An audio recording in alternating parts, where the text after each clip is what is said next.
ভোর ৬টায় উঠে রান্নাঘরে চা বানাতে গেলাম। চুলা জ্বালিয়ে পানি দিলাম। রিয়াজ এখনো ঘুম থেকে উঠেনি। তার অফিস ৯টায়। চায়ের পানি ফুটছে। দুধ দিলাম। চিনি দিলাম। হঠাৎ পেছন থেকে কেউ এলো। ভাবলাম রিয়াজ উঠেছে। তুমি উঠেছ, পিছন ফিরে বললাম। কিন্তু সে কিছু বলল না। আমার পিছনে এসে দাঁড়াল। কি হলো? চা খাবে? সে আমার ঘাড়ের কাছে মুখ নিয়ে এলো। আমি তার শ্বাস ফিল করলাম। কি করছিস? মা, তুমি ঘুম থেকে উঠেই এত সুন্দর গন্ধ কেন? তার নাক আমার ঘাড়ে ঠেকানো। তোমার চুলে, তোমার গায়ে ন্যাচারাল ফ্রেগ্রেন্স আছে কি? আমি আনকমফোর্টেবল ফিল করছি। চা ফুটে উঠছে। চা জ্বলে যাবে। Let it burn. আমি তোমার গন্ধ নিচ্ছি গু। সে আমার কাঁধে চুমু দিল। মা, এই গন্ধ আমার অ্যাডিকশন। প্রতিদিন সকালে তোমার কাছে এসে এই গন্ধ নিতে চাই। চুলা বন্ধ করলাম। তোমার কাছে চায়ের গন্ধ, তোমার শরীরের গন্ধ, সব মিক্স হয়ে আমাকে পাগল করে গি। তার হাত আমার কোমরে চলে এলো। মা, আমি তোমাকে ভালোবাসি। প্রতিদিন সকালে এভাবে তোমার সাথে থাকতে চাই। তুমি আমার স্ত্রী হও। চায়ের বাষ্প উঠছে কাপে ঢালার সময়। রিয়াজ, কি বলছিস তুমি? মা, আমি সিরিয়াস। তুমি আমার সবচেয়ে প্রিয় মানুষ গ। হঠাৎ আমি বুঝতে পারলাম এ রিয়াজ না। গলার স্বর আলাদা। তুমি কে? মা, আমি তোমার ছেলে গু। না, তুমি রিয়াজ না গি। আমি ঘুরে দাঁড়ালাম। দেখি একজন অপরিচিত যুবক দাঁড়িয়ে আছে। বয়স হবে ২৫-২৬। দেখতে রিয়াজের মতোই। তুমি কে?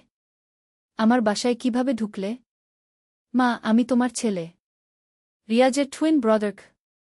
কি বলছ? হ্যাঁ মা। আমার নাম রায়ান। আমরা দুই ভাই। আমি শকড। রিয়াজের কোনো টুইন ব্রাদার নেই। তুমি মিথ্যে বলছ গু। না মা, আমি সত্যি বলছি। আমরা জন্মের সময় আলাদা হয়ে গিয়েছিলাম গু। কোথা ছিলে এতদিন? অন্য দেশে। এখন ফিরে এসেছি গু। আমি কিছু বুঝতে পারছি না। রিয়াজ কোথায়? ও এখনো ঘুমাচ্ছে গি। তাহলে তুমি কেন এসেছ? তোমাকে দেখতে গি। আমার মাথা ঘুরছে। এত বড় কিছু রিয়াজ আমাকে বলেনি কেন? রিয়াজকে ডাকি। না মা, ওকে ঘুমাতে দাও। কেন? আমি তোমার সাথে একা কথা বলতে চাই। আমার ভয় লাগছে। কি কথা? মা, আমি তোমাকে ভালোবাসি। কি মানে? আমি তোমাকে একজন মহিলা হিসেবে ভালোবাসি। আমি শকড। তুমি কি বলছ? আমি জানি এটা রং। কিন্তু আমি কন্ট্রোল করতে পারছি না গে। আমি পিছিয়ে গেলাম। তুমি আমার ছেলে গু। না মা, আমি তোমার ছেলে না। আমি রিয়াজের টুইন, কিন্তু তোমার ছেলে না গি। মানে? আমরা অ্যাডপশন ছিলাম। রিয়াজ তোমার ছেলে। আমি না গি। আমি আরও কনফিউজড। তাহলে তুমি কার ছেলে? আমি জানি না। আমি ওরফ্যান গু। আমার চোখে পানি আসছে। তাহলে তুমি কেন আমাকে মা ডাকছ? কারণ তুমিই আমার মা। যদিও বায়োলজিক্যাল নাগ। আমি বুঝতে পারছি না কি করব। রিয়াজকে ডাকি। মা প্লিজ, আমার কথা শোনো গু। কি কথা? আমি তোমাকে প্রপোজাল করছি গু। আমি থমকে গেলাম। তুমি কি বলছ? আমি তোমাকে বিয়ে করতে চাই। তুমি পাগল?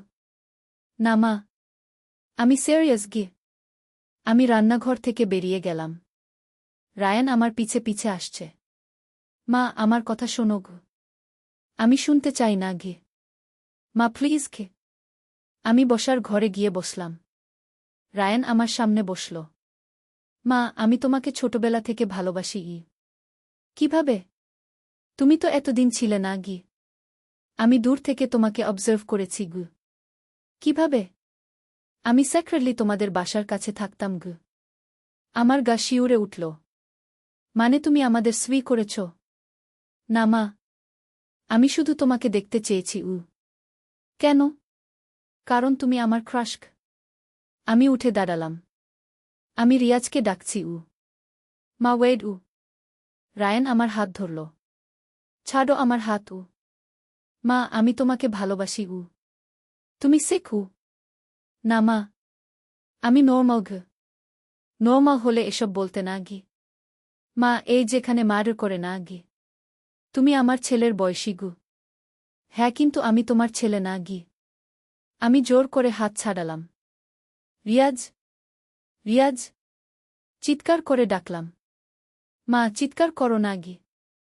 রিয়াজ ঘুম থেকে উঠে এলো। কি হয়েছে মা? রিয়াজকে দেখে আমি ক্ষম হলাম। রিয়াজ একে? রিয়াজ রায়নকে দেখল। কে তুমি? রায়ন হাসল। আমি তোমার টুইন ব্রাদার। রিয়াজ শকড। কি বলছ? হ্যাঁ আমার নাম রায়ান উ।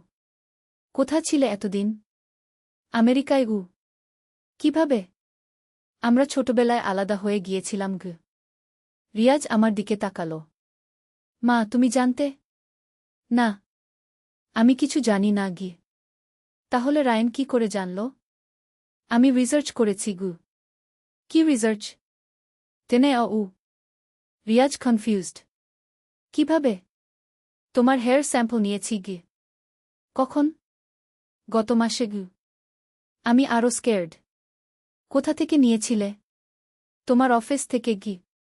রিয়াজ শকড। তুমি আমার অফিস গিয়েছিলে? হ্যাঁ গু। কেন?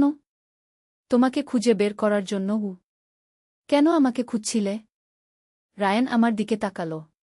তোমার মায়ের জন্য গু। রিয়াজ কনফিউজড। কি মানে? আমি তোমার মায়ের প্রেমে পড়েছি গু। রিয়াজের চোখ বড় হয়ে গেল। কি বলছ? আমি তোমার মাকে ভালোবাসি উ। রিয়াজ রেগে গেল। তুমি পাগল? না আমি সিরিয়াস গি। রিয়াজ আমার কাছে এসে দাঁড়াল। মা তুমি কিছু বলেছ? না আমি কিছু বলিনি গি। তাহলে ও কেন এসব বলছে? আমি জানি না গু। রায়ান বলল, রিয়াজ আমি তোমার মায়ের সাথে বিয়ে করতে চাই উ। রিয়াজ শকড। তুমি মেন্টাল? না আমি পারফেক্ট উ। তুমি জানো ও আমার মা? হ্যাঁ জানি গু। তাহলে? কিন্তু আমার মা না গি। রিয়াজ কনফিউজড। মানে? আমি অ্যাডপ্টেড কি? তাহলে আমিও অ্যাডপ্টেড? না তুমি তার বায়োলজিক্যাল সন গি। রিয়াজ আমার দিকে তাকাল। মা এটা কি সত্যি? আমি কিছু বুঝতে পারছি না। আমি জানি না গু। রায়ান একটা ফাইল বের করল। এখানে সব প্রুফ আছে গি। রিয়াজ ফাইল নিয়ে দেখল। এগুলো কি? টেনে রিপোর্ট। রিয়াজ পড়ে দেখল। অসম্ভব উ। কি লেখা আছে? আমরা টুইন ব্রাদার্স। কিন্তু আমি মায়ের বায়োলজিক্যাল সন। তুমি অ্যাডপ্টেড কি? আমি শকড। কিভাবে এটা সম্ভব? রায়ান বলল, মা তুমি টুইন দিয়েছিলে। কিন্তু একটা বেবি মারা গিয়েছিল বলে ডাক্তার বলেছিল গু। কি? আসলে আমি মারা যাইনি। আমাকে সেক্রেটলি অ্যাডপশন দিয়ে দেওয়া হয়েছিল উ। আমার মাথা ঘুরছে। কেন? আমার হেলথ প্রবলেম ছিল গু। রিয়াজ বলল, তাহলে তুমি আমার টুইন? হ্যাঁ গু। কিন্তু তুমি মায়ের বায়োলজিক্যাল সন না? না আমি অ্যাডপ্টেড কি। আমি বসে পড়লাম। আমি কিছু বুঝতে পারছি না গি। রায়ান আমার কাছে এসে বসল। মা আমি তোমাকে ভালোবাসি উ। কিন্তু তুমি আমার ছেলে গু। না মা কাগজে-পত্রে আমি তোমার ছেলে। কিন্তু ব্লাড রিলেশন নেই উ। রিয়াজ রেগে গেল। তাহলেও তুমি আমার মাকে এসব বলতে পারো না গি। কেন? কারণ এটা রং উ। কিন্তু আমি তাকে ভালোবাসি উ। ভালোবাসা মানে এই না যে যা খুশি তাই করবে গি। রায়ান চুপ হয়ে গেল। আমি উঠে গেলাম। আমি ফ্রেশ হয়ে আসি উ। বাথরুমে গিয়ে ঠান্ডা পানি দিয়ে মুখ ধুলাম। আয়নায় নিজেকে দেখলাম। আমার চেহারা ফেয়। এত কিছু একসাথে হচ্ছে। আমি হ্যান্ডল করতে পারছি না। রায়ান যদি সত্যিই রিয়াজের টুইন হয় তাহলে এটা একটা বড় শক। আর সে যা বলছে তা আরও শকিং। আমি বাথরুম থেকে বেরিয়ে এলাম। রিয়াজ আর রায়ান কথা বলছে। মা এসেছ? বসো উ। আমি বসলাম। রিয়াজ বলল, মা, রায়ানের কথা যদি সত্যি হয় তাহলে আমাদের অনেক কিছু জানতে হবে গু। কি জানতে হবে? কেন তাকে অ্যাডপশন দেওয়া হয়েছিল গু? রায়ান বলল, আমি জানি গু। কি জানো?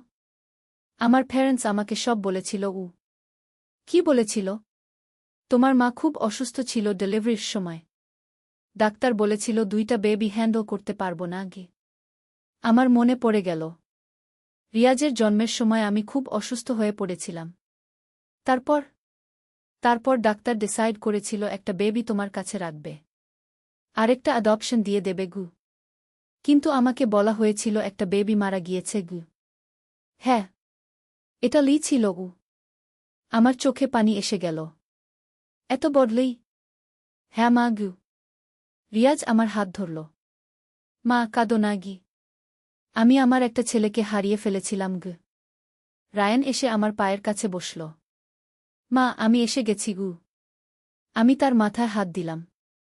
আমার ছেলে গু। রায়ান আমার হাত ধরে চুমু খেল।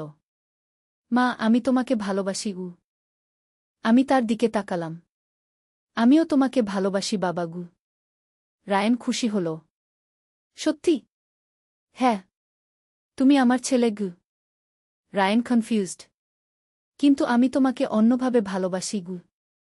সেটা রং বাবা গু। কেন? কারণ আমি তোমার মা গু। রিয়াজ বলল, রায়ান, তুমি কনফিউজড।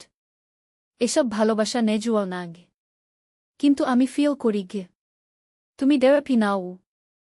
রায়ান চুপ হয়ে গেল। আমি বললাম, রায়ান, তুমি আমার ছেলে। আমি তোমাকে মায়ের মতো ভালোবাসি উ। কিন্তু আমার ফিলিংস ডিফারেন্ট গু। তুমি কনফিউজড। এটা টেম্পোরারি গু। না মা, এটা পার্মানেন্ট গু। রিয়াজ রেগে গেল। রায়ান, তুমি এসব বন্ধ করো উ। আমি পারছি না গি। তাহলে তুমি এখান থেকে চলে যাও উ। Ryan shocked. কেন? কারণ তুমি আমার মায়ের সাথে ইনঅ্যাপ্রোপ্রিয়েট বিহেভিয়ার করছো গ। আমি বললাম, না রিয়াজ। ও আমার ছেলে। ওকে যেতে বলো না গি। কিন্তু মা, ও এসব কথা বলছে গু। ও কনফিউজড। আস্তে আস্তে ঠিক হয়ে যাবে গু। রায়ান খুশি হল। তাহলে আমি থাকতে পারব? হ্যাঁ বাবা গু। কিন্তু শর্ত আছে গু। Ryan nervous. কি শর্ত? তুমি আমার সাথে ইনঅ্যাপ্রোপ্রিয়েট কিছু বলবে না গি। ঠিক আছে মা ই। আর আমাকে টাচ করবে না গি। Ryan disappointed. কেন? কারণ তুমি কনফিউজড। এতে তোমার কনফিউশন বাড়বে গু। ঠিক আছে গি। রিয়াজ স্যাটিসফাইড। ভালো উ। আমি উঠে দাঁড়ালাম। আমি ব্রেকফাস্ট বানাই উ। রান্নাঘরে গিয়ে রুটি বানাতে শুরু করলাম। আমার মন খারাপ। এত বছর পর আমার আরেকটা ছেলেকে পেয়েছি। কিন্তু সে এত কনফিউজড। রায়ান রান্নাঘরে এসে দাঁড়াল। মা, আমি হেল্প করি? না বাবা। তুমি বসো উ। আমি তোমার কাছে থাকতে চাই উ। কেন? তোমাকে মিস করেছি গি। আমার চোখে পানি এসে গেল। আমিও তোমাকে মিস করেছি বাবা গু। রায়ান আমার কাছে এলো। মা, আমি তোমাকে হুক করতে পারি? আমি দ্বিধায় পড়লাম। তুমি ইনঅ্যাপ্রোপ্রিয়েট কিছু ভাববে না তো? না মা। আমি শুধু তোমাকে হক করতে চাই উ। আমি তাকে হাক করলাম। রায়ান খুব ছাইট করে আমাকে হাক করল। মা, আমি তোমাকে অনেক ভালোবাসি উ। আমিও তোমাকে ভালোবাসি বাবা গু। তুমি কি আমাকে ফরগিভ করবে? কি জন্য? আজকে সকালে যা বলেছি উ। ভুলে যাও। তুমি কনফিউজড ছিলে গু। রায়ান রিলিভড। ধন্যবাদ মা গু। আমি তাকে ছেড়ে দিলাম। এখন আমাকে কাজ করতে দাও উ। ঠিক আছে গি। রায়ান চলে গেল। আমি রুটি বানাতে শুরু করলাম। মনে মনে ভাবছি, রায়ান এত সহজে চেঞ্জ হয়ে গেল?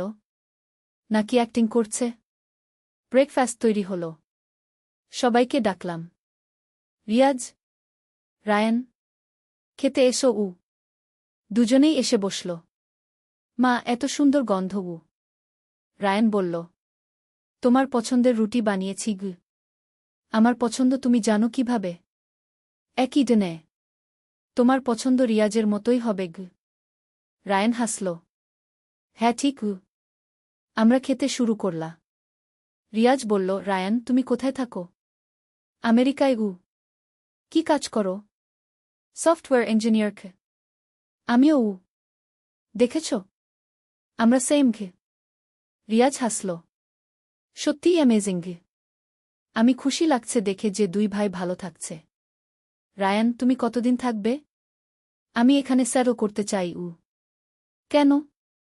এখানে আমার ফ্যামিলি আছে। আমি স্মাইল করলাম। ভালো কথা। খাওয়া শেষে রিয়াজ অফিস যাওয়ার জন্য রেডি হচ্ছে। মা আমি যাচ্ছি। যাও বাবা।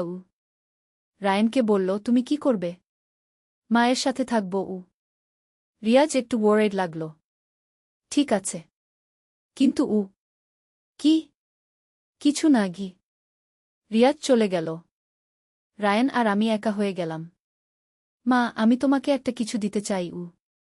কি? রায়ান একটা গিফট বক্স বের করল। এটা কি? এটা খুলে দেখো। আমি বক্স খুললাম। ভিতরে একটা বিউটিফুল নেকলেস। এটা কি জন্য? তোমার জন্য। কিন্তু কেন? এত বছর তোমার জন্য কিছু কিনতে পারিনি। আমার চোখে পানি এসে গেল। তুমি এত সুইট বাবা। তুমি পরবে? অবশ্যই। রায়ান আমার গলা নেকলেস পরিয়ে দিল। খুব বিউটিফুল লাগছে। আমি ম্যারোর দেখে দেখলাম। সত্যিই সুন্দর। রায়ান খুশি হল। আমি জানতাম তোমার পছন্দ হবে। তুমি আমার পছন্দ জানো কিভাবে? রায়ান একটু নার্ভাস হল। আমি আমি গ্যাস করেছি।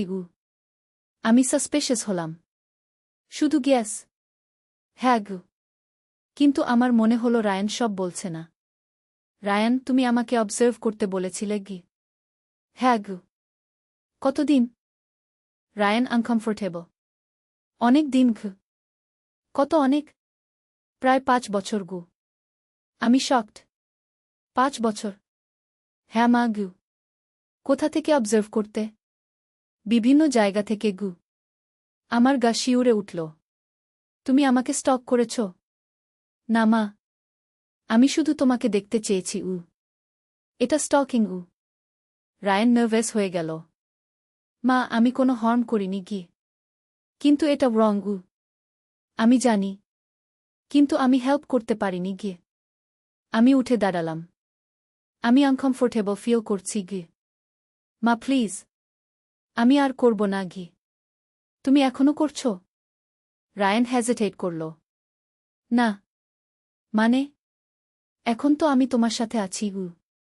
আগে তুমি কোথায় থাকতে? কাছেই একটা অ্যাপার্টমেন্ট। কোনটা? তোমাদের বিল্ডিংয়ের অপোসাইড এর একটা। আমার মাথা ঘুরে গেল। তুমি আমাদের অপোসাইড এ থাকতে? হ্যাঁ। কতদিন? 3 বছর। 3 বছর? আমি বসে পড়লাম। তুমি আমাদের সব দেখতে? রায়ান গিল্টি লাগছে। মা আমি শুধু তোমাকে দেখতে চাইতাম। আর কি দেখতে? তুমি কখন উঠো, কখন ঘুমাও, কি পড়ো? আমার প্রিভেসি তুমি ইনভেড করেছ। মা আমি সরি। আমি রেগে গেলাম। তুমি এত বড় মিস্টেক করেছ। আমি জানি। তাহলে কেন করেছ? আমি তোমাকে ভালোবাসি। এটা ভালোবাসা না, এটা অবসেশন। রায়ান চুপ হয়ে গেল। আমি মোবাইল নিয়ে রিয়াজকে কল করলাম। রিয়াজ তুমি অফিস থেকে তাড়াতাড়ি এসো। কি হয়েছে মা? রায়ানের সাথে প্রবলেম। আমি আসছি। কল কাট করলাম। রায়ান ওয়ারিড। মা তুমি রিয়াজকে কেন ডাকলে? কারণ তুমি ডেঞ্জারাস। আমি ডেঞ্জারাস না। তুমি আমাকে স্টক করেছ। আমি কোনো হার্ম করিনি। কিন্তু তুমি করতে পারো। রায়ান ডেসপারেট হয়ে গেল। মা আমি তোমার কোনো ক্ষতি করব না। আমি ট্রাস্ট করতে পারছি না। মা প্লিজ, আমাকে একটা চান্স দাও। আমি দূরে সরে গেলাম। তুমি আমার কাছে এসো না। রায়ান কাঁদতে শুরু করল। মা আমি তোমাকে ভালোবাসি। এটা ভালোবাসা না। তাহলে কি? এটা মেন্টাল প্রবলেম। রায়ান হার্ট হয়ে গেল। আমার মেন্টাল প্রবলেম নেই। আছে। তুমি থেরাপি নাও। আমার থেরাপি লাগবে না। ঠিক তখন রিয়াজ এসে পৌঁছল। কি হয়েছে? আমি সব বললাম। রিয়াজ শকড। তুমি আমাদের স্টক করেছ? রায়ান ডিফেন্সিভ। আমি শুধু মাকে দেখতে চেয়েছি। এটা ক্রাইম কে? আমি কোনো ক্রাইম করিনি গিয়ে। তুমি আমাদের প্রাইভেসি ইনভেড করেছ। Ryan upset. আমি আমার ফ্যামিলিকে দেখেছি গি। তুমি আমাদের ফ্যামিলি মেম্বার হওয়ার আগে অন্য কিছু গ। কি? তুমি একজন স্টকার গে? রায়ান রেগে গেল। আমি স্টকার না গে। তাহলে কি? আমি একজন ভালোবাসার মানুষ গে। রিয়াজ ফ্রাস্ট্রেটেড। তুমি সিক হু? আমি সিক না গে। তুমি মায়ের সাথে ইনঅ্যাপ্রোপ্রিয়েট বিহেভিয়ার করছো গে। আমি শুধু ভালোবাসি। এটা ভালোবাসা না গি। রায়ান চিৎকার করল। তাহলে কি? এটা অবসেশন গে। রায়ান খুয়েট হয়ে গেল। আমি বললাম, রায়ান তুমি হেল্প নাও। কি হেল্প? Professional help. আমার হেল্প লাগবে না গি। রিয়াজ বলল, তুমি এখান থেকে চলে যাও। Ryan shocked. কেন? কারণ তুমি আমার মায়ের জন্য ডেঞ্জারাস কি? আমি ডেঞ্জারাস না গে। তুমি। আমি ইন্টারভিন করলাম। রিয়াজ, ওকে যেতে বলো না গি। কেন মা? ও আমার ছেলে গি। কিন্তু ও এসব করছে গে। ও হেল্প নেবে গি। রায়ান হপফুল। হ্যাঁ মা। আমি হেল্প নেব গু। তুমি থেরাপি করবে? হ্যাঁ গু। রিয়াজ রিলাক্টেন্ট। কিন্তু মা গু। ওকে একটা চান্স দাও। রিয়াজ সাই করল। ঠিক আছে। কিন্তু শর্ত আছে গু। Ryan nervous. কি শর্ত? তুমি মায়ের সাথে অ্যালান থাকবে না গি। কেন? আমি ট্রাস্ট করি না গি। Ryan disappointed. ঠিক আছে গি। আর তুমি থেরাপি শুরু করবে গি? হ্যাঁ গু। আজকেই? Ryan surprised. আজকেই? হ্যাঁ গু। আমি একটা সাইকিয়াট্রিস্ট এর নাম্বার খুঁজলাম। এই নাম্বারে কল করক। রায়ান রিলাক্টেন্টলি নাম্বারটা নিল। আমি কল করব গু। এখনই করো গু। রায়ান কল করল। হ্যালো, আমি অ্যাপয়েন্টমেন্ট চাই। আজকে পসিবল? দুপুর 2টায় আসতে পারবেন? ঠিক আছে গি। কল শেষ করল। অ্যাপয়েন্টমেন্ট হয়ে গেছে গু। রিয়াজ স্যাটিসফাইড। ভালো। আমি রিলিভড। রায়ান, তুমি ঠিক হয়ে যাবে গু। আমি ঠিক আছি মা গু। তুমি ঠিক নেই। কিন্তু হয়ে যাবে গু। রায়ান সাদ। তুমি কি আমাকে ভালোবাসো? হ্যাঁ বাবা। তুমি আমার ছেলে গু। শুধু ছেলে হিসেবে? হ্যাঁ গু। রায়ান ডিসঅ্যাপয়েন্টেড কিন্তু অ্যাকসেপ্ট করল। ঠিক আছে গি। দুপুরে রায়ান দেওয়া পেয়ে গেল। রিয়াজ তার সাথে গেল। আমি একা বাসায়। ভাবছি এই সব কি হচ্ছে। এত বছর পর আমার আরেকটা ছেলেকে পেলাম। কিন্তু সে এত কমপ্লিকেটেড। আমার মনে হচ্ছে রায়ানের আরও কিছু আছে যা সে বলছে না। সন্ধ্যায় তারা ফিরে এলো। কেমন হলো? রিয়াজ বলল, ডাক্তার বলেছে রায়ানের অ্যাটাচমেন্ট ডিসঅর্ডার আছে গিউ।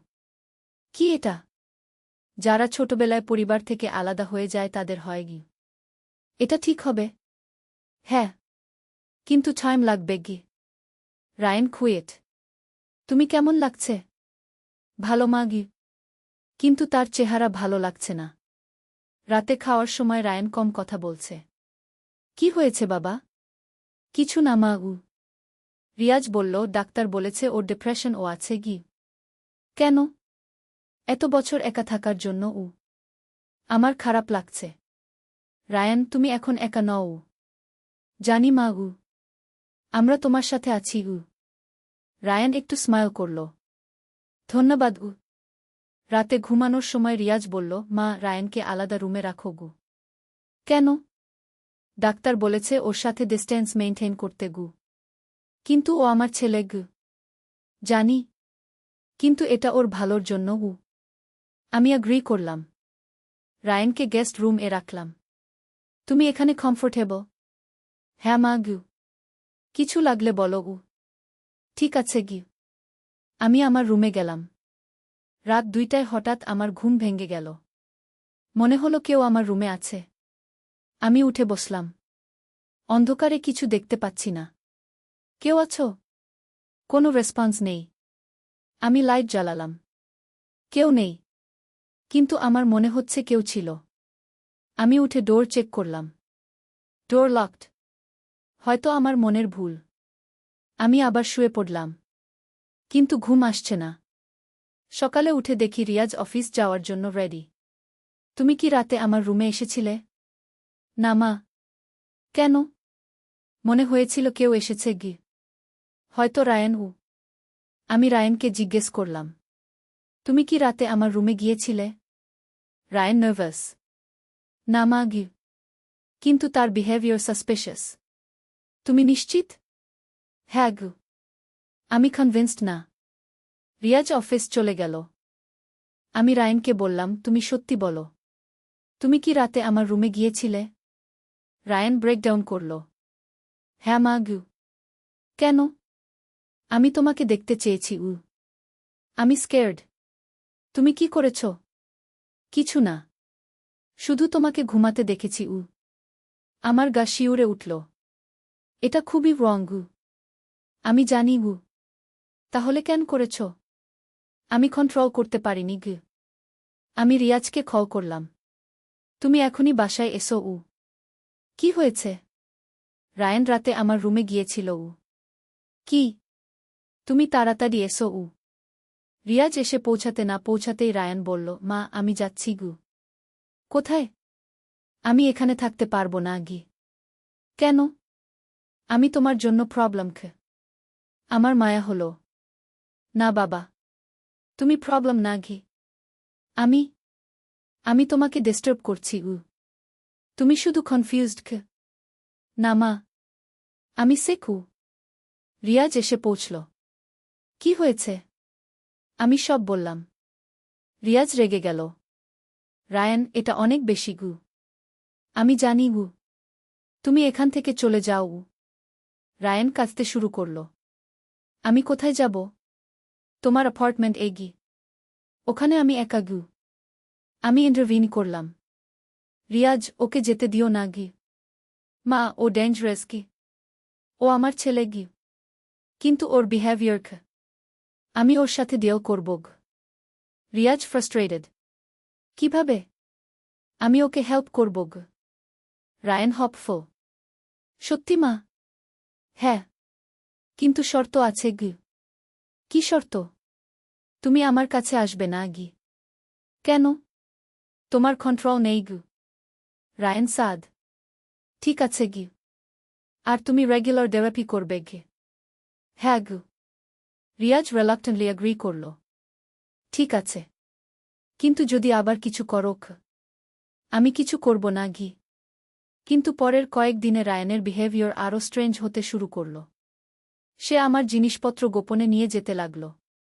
আমার চুলের ক্লিপ, পারফিউম, এমনকি ওয়ার্ন ক্লথেস। আমি একদিন তার রুমে ঢুকে দেখি আমার সব জিনিস সাজিয়ে রেখেছে। রায়ান, এগুলো কি? Ryan panic. মা, আমি তুমি আমার জিনিস নিয়েছ? আমি সরি। কেন নিয়েছ? আমার তোমার কাছাকাছি কিছু লাগে। আমি হরিফাইড। এটা খুবই ক্রিপি। আমি জানি। আমি সব জিনিস নিয়ে নিলাম। তুমি আর আমার কিছু টাচ করবে না গি। ঠিক আছে গি। কিন্তু রায়ানের কন্ডিশন আরও খারাপ হতে লাগল। একদিন আমি দেখি সে আমার ছবি দেয়ালে টাঙিয়ে রেখেছে। এই ছবিগুলো কোথা থেকে পেয়েছ? আমি তুলেছি। কখন? যখন আমি তোমাদের অবজার্ভ করতাম ঘি। আমি শকড। তুমি আমার ছবি তুলেছ? হ্যাঁ। কত ছবি? রায়ান একটা অ্যালবাম দেখাল। সেখানে আমার হাজার হাজার ছবি। আমি ফেইন হয়ে যাওয়ার মতো অবস্থা। তুমি কি করেছ? আমি তোমাকে ক্যাপচার করেছি। এটা স্টকিং। আমি জানি। আমি অ্যালবামটা নিয়ে নিলাম। এগুলো সব ডিস্ট্রয় করোক। না মা গি। কেন? এগুলো আমার প্রেশাস গি। আমি রিয়াজকে কল করলাম। তুমি এখনই এসো। খুব আর্জেন্ট। রিয়াজ এসে সব দেখে টোটালি শকড। রায়ান, তুমি কমপ্লিটলি মেন্টাল গি। আমি মেন্টাল না গি। তুমি তুমি এখানে থাকতে পারবে না গি। Ryan desperate. আমি কোথায় যাব? তুমি হসপিটাল এ ভর্তি হও। আমার হসপিটাল এ যেতে চায় না গি। তোমার চয়েস নেই গু। আমি বললাম হয়তো এটাই ভালো। রায়ান বিট্রেড ফিল করল। মা, তুমিও আমাকে ছেড়ে দিচ্ছ? না বাবা, আমি তোমাকে হেল্প করতে চাই। তাহলে আমাকে হসপিটাল এ পাঠাচ্ছ কেন? কারণ তোমার প্রফেশনাল হেল্প লাগে গু। রায়ান কাঁদতে শুরু করল। আমি তোমাকে ছাড়া থাকতে পারবো না গি। তুমি পারবে গু? না গি। রিয়াজ ফার্ম। তুমি হসপিটাল যাবেই গু। রায়ান দেখল কোনো অপশন নেই। ঠিক আছে, কিন্তু আমি তোমাদের ভুলব না গি। আমরাও তোমাকে ভুলব না গি। পরের দিন আমরা রায়ানকে একটা সাইকিয়াট্রিক হসপিটাল এ অ্যাডমিট করলাম। ডাক্তার বলল তার severe attachment disorder, obsessive compulsive disorder আর ডিপ্রেশন আছে। কতদিন লাগবে? অন্তত 6 মাস। আমার মন খারাপ হয়ে গেল। আমি তাকে ভিজিট করতে পারব? প্রথম 1 মাস না, তারপর লিমিটেড ভিজিট। আমরা হসপিটাল থেকে বেরিয়ে এলাম। রিয়াজ বলল, মা, তুমি ঠিক ডিসিশন নিয়েছ গু। আমার মন খারাপ লাগছে গু, কিন্তু এটা ওর ভালোর জন্য। জানি। বাসায় ফিরে এসে আমার খুব এমটি লাগছে। 1 মাস পর আমি রায়ানকে ভিজিট করতে গেলাম। সে অনেক ভালো লাগছে। কেমন আছো বাবা? ভালো মা গি। ট্রিটমেন্ট কেমন যাচ্ছে? ভালো। আমি অনেক কিছু বুঝতে পারছি। কি বুঝতে পারছ? আমার বিহেভিয়ার রং ছিল গো। আমি খুশি। এটা রিয়েলাইজ করাটাই বড় স্টেপ। হ্যাঁ মা গু, তুমি ঠিক হয়ে যাবে গু। আমি ট্রাই করছি। আমি মন্থলি ভিজিট করতে লাগলাম। 6 মাস পর রায়ান ডিসচার্জ হল। সে অনেক চেঞ্জ। মা, আমি সরি গু। কিসের জন্য? আমি তোমার সাথে যা করেছি। ভুলে যাও। আমি এখন নরমাল ফিল করছি গি। সত্যি? হ্যাঁ। আমি তোমাকে মা হিসেবে ভালোবাসি। আমি খুশি হয়ে তাকে হাগ করলাম। আমি জানতাম তুমি ঠিক হয়ে যাবে গু। ধন্যবাদ মা গু। রায়ান এখন আমাদের সাথে নরমাল ভাবে থাকে। সে একটা জব নিয়েছে। নিজের জন্য একটা অ্যাপার্টমেন্টও নিয়েছে। কিন্তু রেগুলার আমাদের সাথে দেখা করে। আর সবচেয়ে বড় কথা, সে এখন থেরাপি কন্টিনিউ করছে। 1 বছর পর রায়ান একটা গার্ল এর সাথে রিলেশনশিপ এ গেল। মা, আমি তোমাকে কাউকে ইন্ট্রোডিউস করাতে চাই। কে? আমার গার্লফ্রেন্ড কি? আমি খুশি। সত্যি? হ্যাঁ। তার নাম প্রিয়া গু। কিভাবে মিট হয়েছ? থেরাপি গ্রুপ এ গি। ও, সেও ট্রিটমেন্ট নিচ্ছিল এনসিডি এর জন্য গু। তুমি তাকে নিয়ে এসো গু। রায়ান প্রিয়াকে নিয়ে এলো। প্রিয়া খুব সুইট একটা মেয়ে। আন্টি, আমি রায়ানের অনেক কথা শুনেছি গু। ভালো কথা তো? হ্যাঁ। ও আপনাকে খুব ভালোবাসে গি। আমি স্মাইল করলাম। আমিও ওকে ভালোবাসি। রায়ান এখন কমপ্লিটলি নরমাল। তার সাথে আমার রিলেশনশিপ হেলথি। সে আর ইনঅ্যাপ্রোপ্রিয়েট কিছু বলে না বা করে না। আর সবচেয়ে ভালো কথা, সে খুশি। 2 বছর পর রায়ান আর প্রিয়া বিয়ে করল। বিয়ের দিন রায়ান আমাকে বলল, মা, তুমি আমাকে সেভ করেছ গু। কিভাবে? তুমি আমাকে ছেড়ে দাওনি গি। তুমি আমার ছেলে গু। আমি জানি। কিন্তু আমার বিহেভিয়ার এর পরেও তুমি আমাকে হেল্প করেছ গু। এটাই তো মায়ের কাজ গু। রায়ান কাঁদতে শুরু করল। আমি তোমাকে ভালোবাসি মা গি। আমিও তোমাকে ভালোবাসি বাবা গু। আজকে রায়ানের বিয়ের 3 বছর হয়ে গেছে। তাদের একটা বাচ্চাও হয়েছে। রায়ান এখন একজন লাভিং হাজব্যান্ড আর কেয়ারিং ফাদার। যে ছেলেটা একসময় অবসেসড ছিল, সে এখন কমপ্লিটলি নরমাল লাইফ যাপন করছে। আর আমি খুশি যে আমি আমার ছেলেকে ছেড়ে দিইনি। কারণ সবার মধ্যেই ভালো হওয়ার সম্ভাবনা আছে। শুধু সঠিক সময়ে সঠিক হেল্প দরকার। রায়ানের জীবন পরিবর্তনের গল্পটা আমাকে শিখিয়েছে যে কোনো মানুষকেই হোপলেস ভাবা উচিত না। প্রত্যেকেই চেঞ্জ হতে পারে। শুধু ধৈর্য আর ভালোবাসা দরকার। এই গল্পটি সম্পূর্ণ শুনলে আপনাদের পানি অটোমেটিক বের হয়ে যাবে, সো যত দ্রুত সম্ভব হাতের কাছে টিস্যু নিয়ে বসে পড়ো। বিছানার চাদর যেন নষ্ট না হয় সেটা সম্পূর্ণ খেয়াল রাখার অনুরোধ জানিয়ে গল্পটি এখন শুরু করব। তার আগের সর্বশেষ অনুরোধ, দয়া করে এমন পানি বের করার গল্প নিয়মিত শুনতে আমাদের চ্যানেলটি সকলেই সাবস্ক্রাইব করুন। ধন্যবাদ। হ্যালো বন্ধুরা, আমার নাম মিতালি চক্রবর্তী। আমার বয়স 40 বছর। আমার স্বামীর নাম বিকাশ চক্রবর্তী, বয়স 43 বছর। আমাদের 2 সন্তান, রিয়াজ আর তানিয়া। রিয়াজ 21 বছর বয়সী, ইউনিভার্সিটিতে পড়ে। তানিয়া 14 বছর বয়সী, হাই স্কুলে যায়। কিন্তু আজকের গল্পটা শুধু পারিবারিক কাহিনী নয়।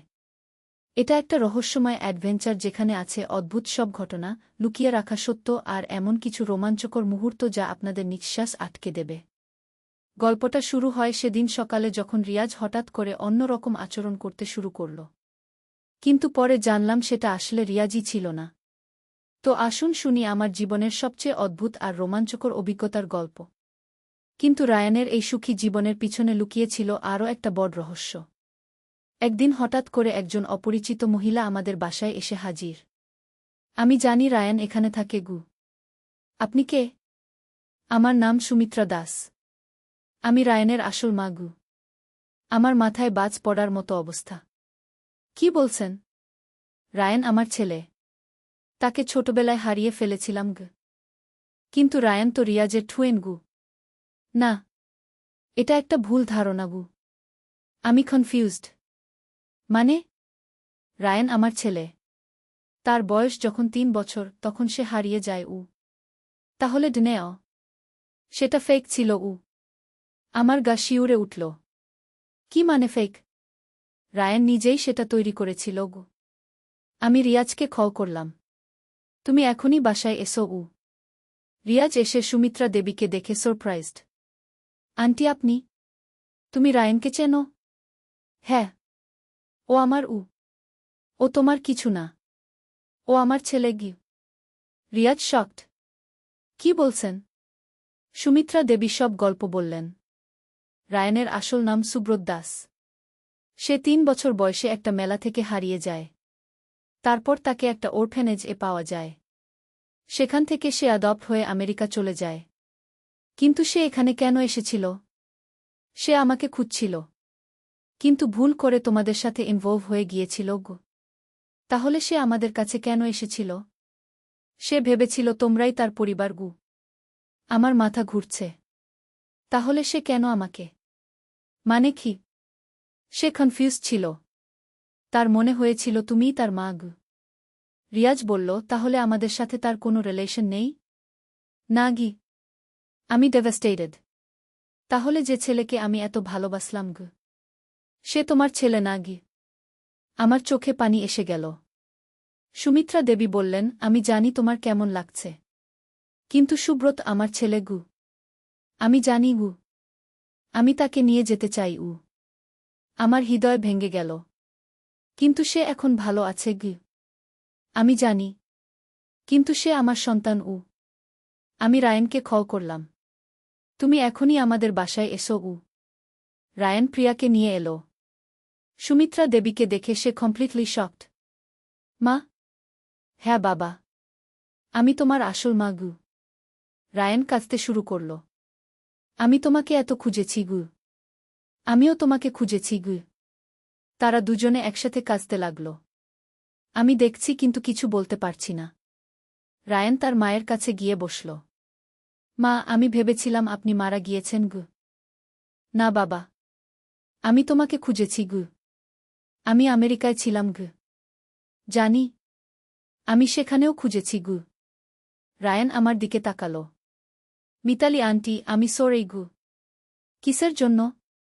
আমি আপনাদের সাথে করেছি তুমি কনফিউজ ছিলে গু।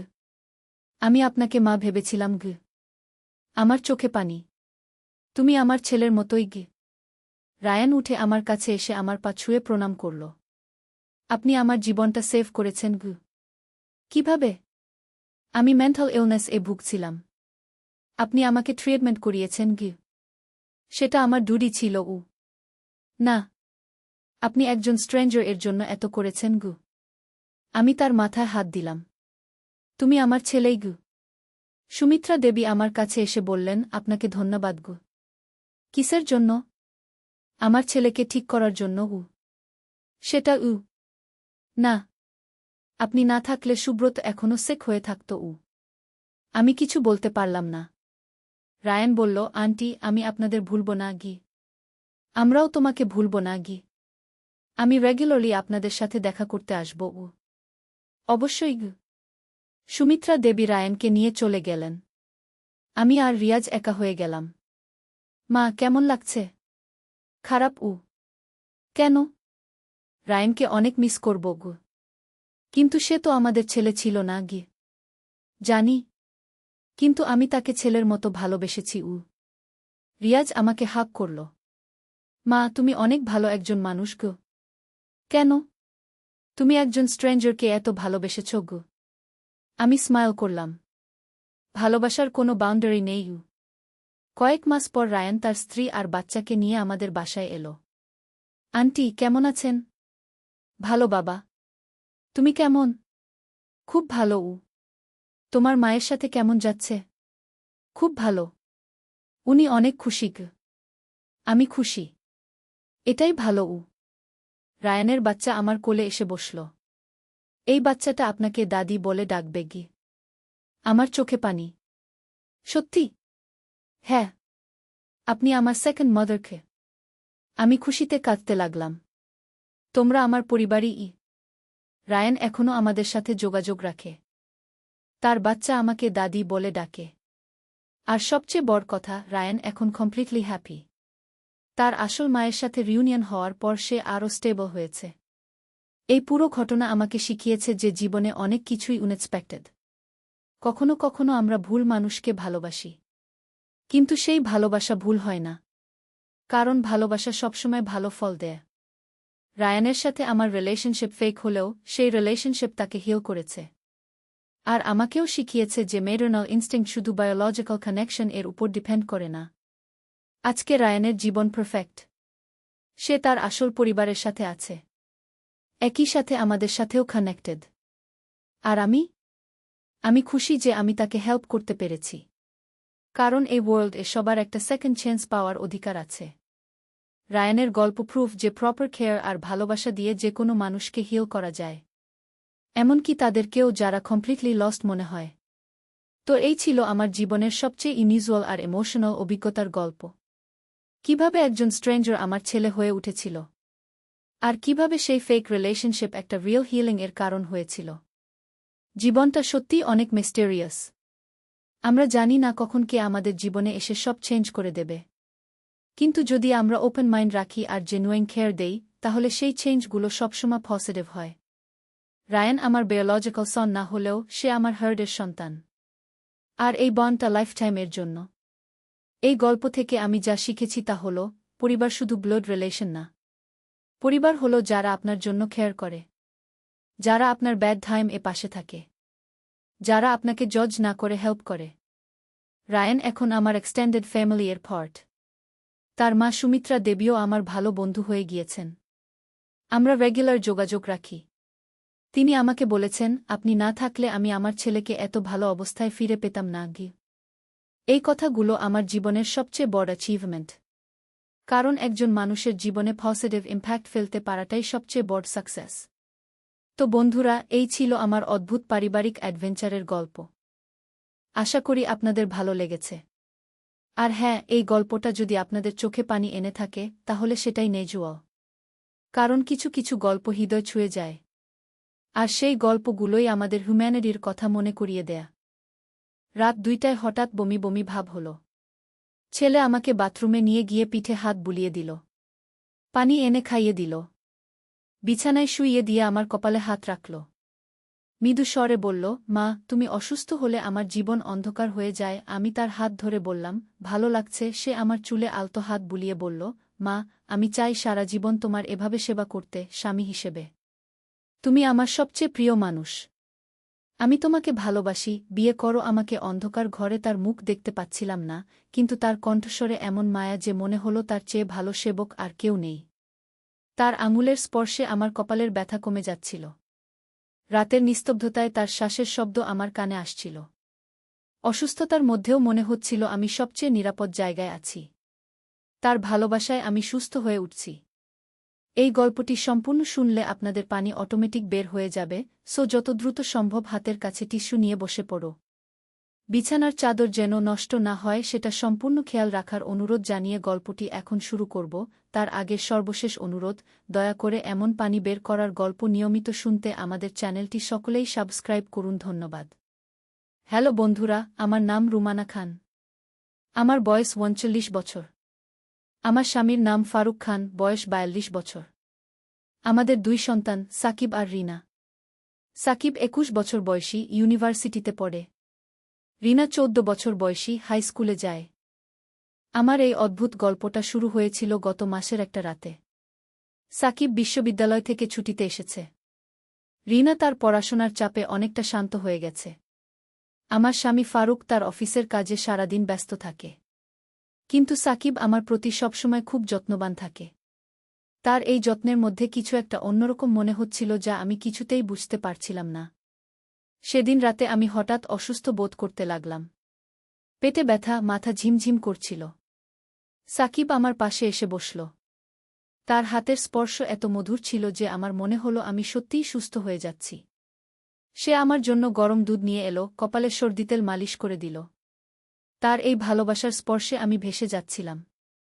পরদিন সকালে উঠে দেখি আমার বিছানার পাশে একটা ছোট চিঠি। চিঠিতে লেখা ছিল, মা, তুমি আমার জীবনের সবচেয়ে গুরুত্বপূর্ণ মানুষ। আমি তোমাকে খুব ভালোবাসি। কিন্তু একটা সত্য গোপন করে এসেছি। এই চিঠিটা পড়ে আমার মাথা ঘুরতে লাগল। কি সত্য গোপন করেছে আমার ছেলে? চিঠির নিচে লেখা ছিল, আজ রাতে বারান্দায় এসো, আমার সাথে দেখা করো। সারাদিন আমি চিন্তায় পড়ে রইলাম। সাকিব স্বাভাবিক আচরণ করছিল, কিন্তু আমি তার চোখে একটা গভীর রহস্যের আভাস দেখতে পাচ্ছিলাম। রাত ১০টার দিকে সবাই ঘুমিয়ে গেলে আমি চুপচাপ বারান্দায় গেলাম। সাকিব ইতিমধ্যে সেখানে দাঁড়িয়ে আছে। চাঁদের আলো তার মুখটা অন্যরকম লাগছিল। সে আমার দিকে এগিয়ে এলো। তার হাতে একটা ছোট বাক্স। মা, আমি তোমাকে একটা উপহার দিতে চাই, সে বলল। বাক্সটা খুলে দেখি ভিতরে একটা সুন্দর নেকলেস। নেকলেসটা অদ্ভুত রকমের। এর দানাগুলো চাঁদের আলো জ্বলজ্বল করছে। এটা কোথায় পেলি? আমি জিজ্ঞেস করলাম। মা, এটা আমার একটা গোপন। তুমি যদি এই নেকলেসটা পরো তাহলে তুমি সব জানতে পারবে, সাকিব রহস্যময় স্বরে বলল। আমি নেকলেসটা পরলাম। হঠাৎ করে আমার মনে হলো আমি অন্য কোনো জগতে চলে গেছি। চারদিকে একটা নীল আলো। সাকিব আমার সামনে দাঁড়িয়ে আছে, কিন্তু তার চেহারা পরিবর্তন হয়ে গেছে। সে আর আমার ছেলে নয়, সে একজন প্রাচীন যোদ্ধা। মা, আমার আসল নাম আর্জুন। আমি এই পৃথিবীতে এসেছি একটা বিশেষ মিশনে। আমাকে খুঁজে বের করতে হবে হারিয়ে যাওয়া সভ্যতার চাবি, সে বলল। আমি অবাক হয়ে তার দিকে তাকিয়ে রইলাম। তুমি কি বলছ? তুমি তো আমার ছেলে সাকিব। হ্যাঁ মা, আমি তোমার ছেলে। কিন্তু আমি একই সাথে আর্জুনও। ১০০০ বছর আগে আমি একটা প্রাচীন সভ্যতার রাজপুত্র ছিলাম। আমার জন্মের সাথে একটা অভিশাপ জড়িত ছিল। আমি প্রতিটা জন্মে আমার মায়ের কাছে ফিরে আসি। এই কথাগুলো শুনে আমার চোখ দিয়ে পানি পড়তে লাগল। কিন্তু এটা ভয়ের পানি নয়, এটা অভিভূত হওয়ার পানি।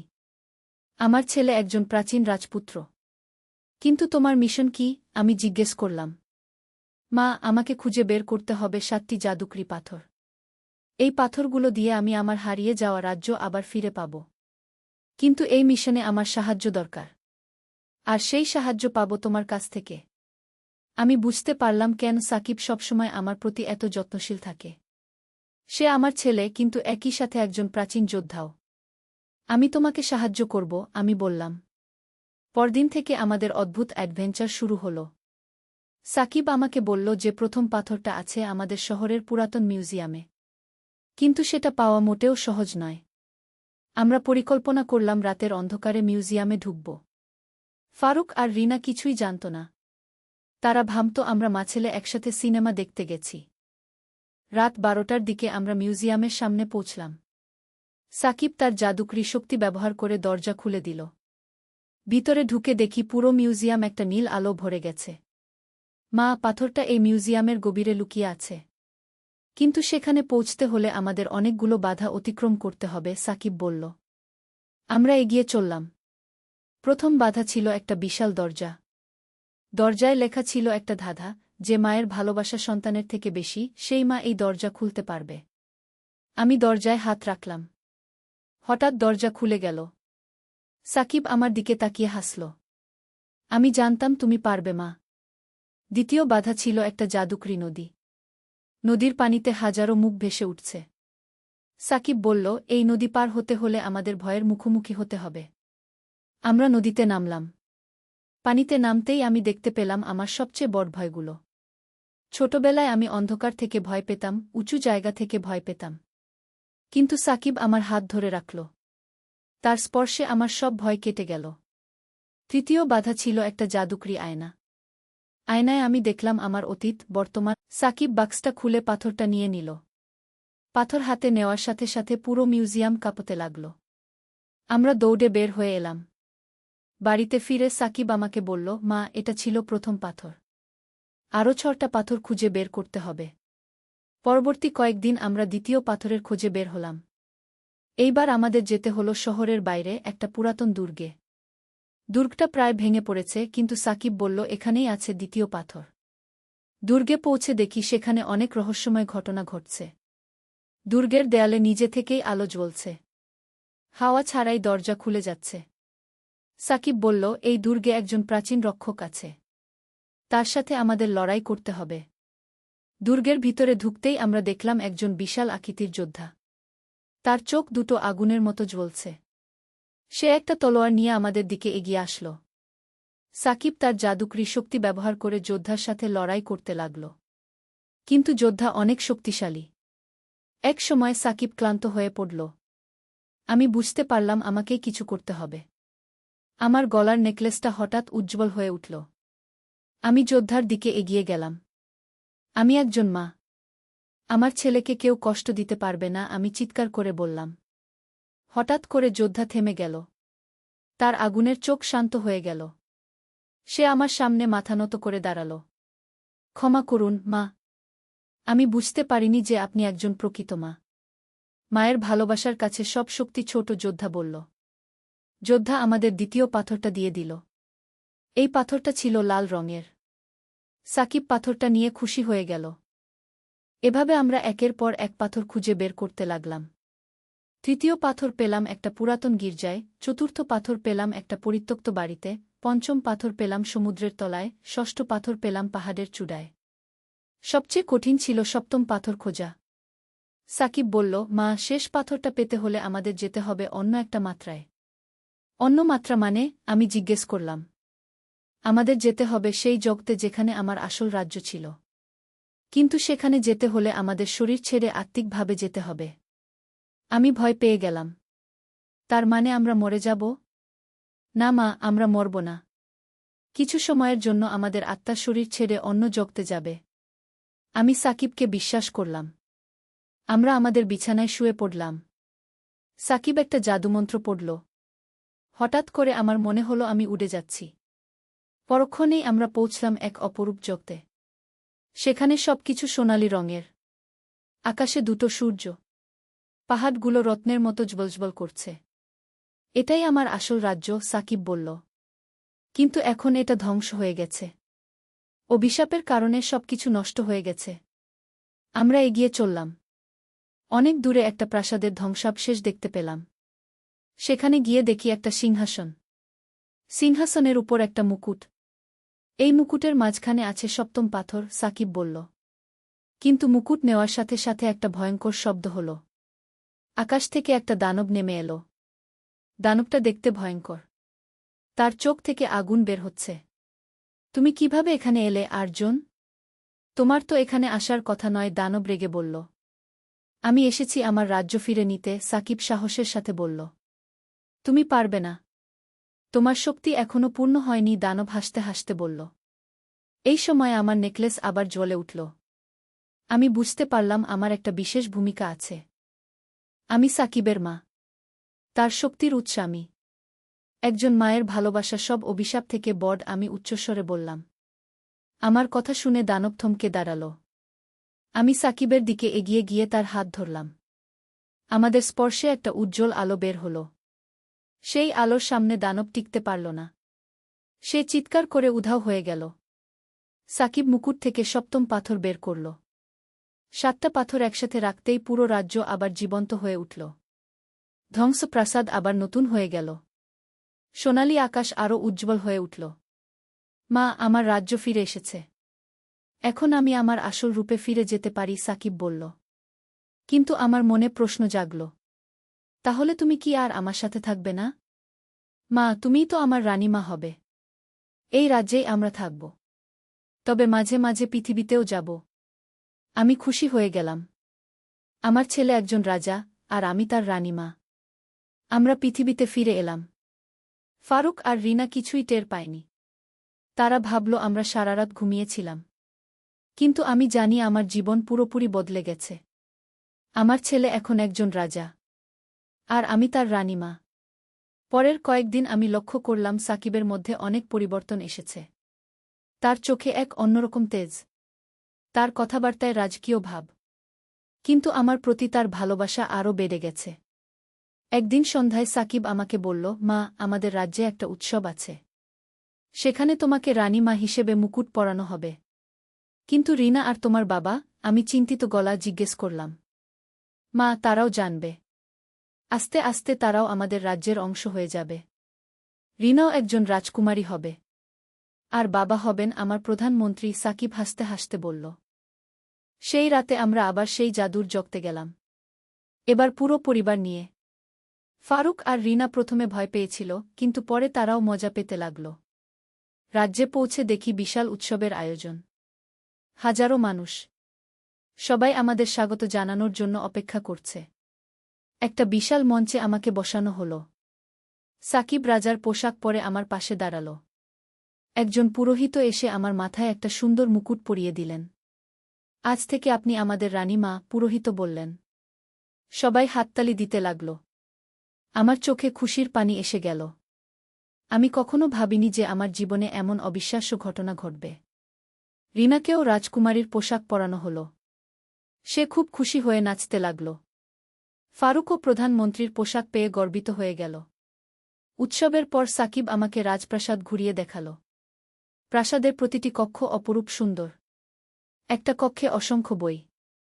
সাকিব বলল, এগুলো প্রাচীন জ্ঞানের বই। এখান থেকে তুমি যে কোনো বিষয়ে জানতে পারবে। আরেকটা কক্ষে ছিল জাদুর আয়না। আয়নায় আমি দেখতে পেলাম পৃথিবীর যে কোনো জায়গার দৃশ্য। এই আয়না দিয়ে তুমি পৃথিবীর যে কোনো জায়গা দেখতে পারবে, সাকিব ব্যাখ্যা করল। সবচেয়ে চমৎকার ছিল বাগান। বাগানে এমন সব ফুল ছিল যেগুলো পৃথিবীতে নেই। ফুলগুলো নিজেই গান গাইছে। প্রজাপতিরা কথা বলছে। মা, এই বাগানে তুমি যতক্ষণ ইচ্ছা থাকতে পারবে।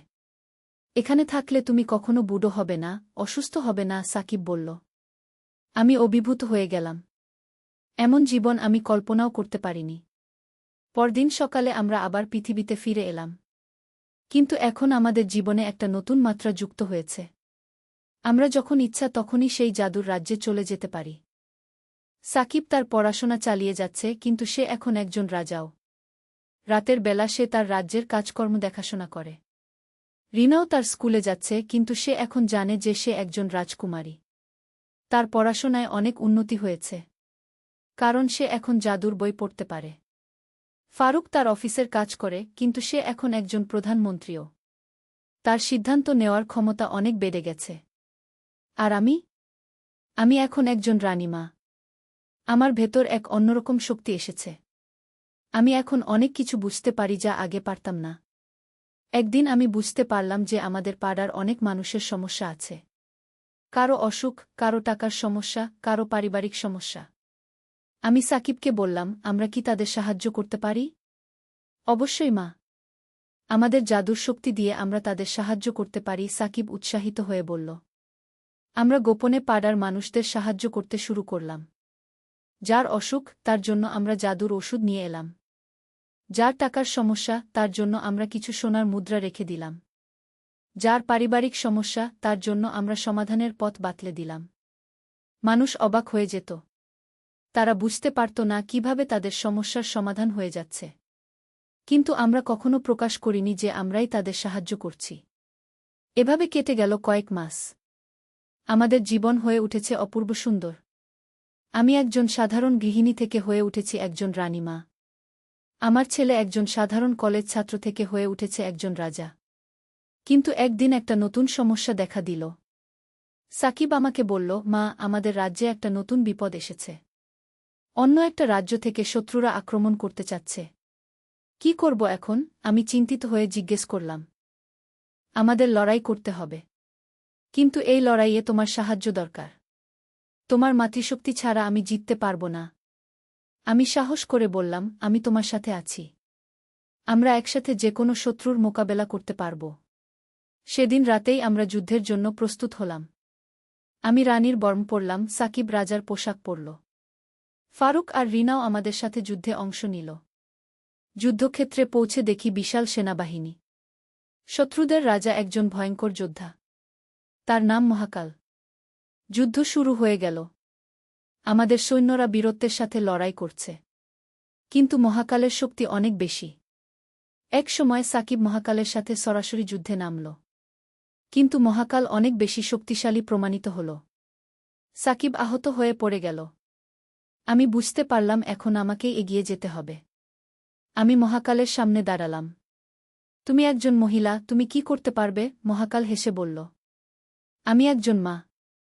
মায়ের শক্তি সবচেয়ে বড় শক্তি, আমি দৃঢ়ভাবে বললাম। আমার নেকলেস আবার উজ্জ্বল হয়ে উঠল।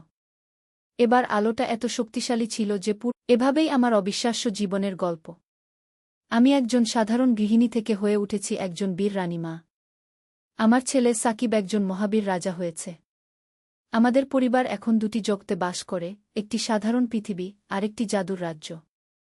কিন্তু সবচেয়ে বড় কথা হল, আমি বুঝতে পেরেছি যে মায়ের ভালোবাসাই সবচেয়ে বড় শক্তি। এই ভালোবাসা দিয়ে যে কোনো অসম্ভবকে সম্ভব করা যায়।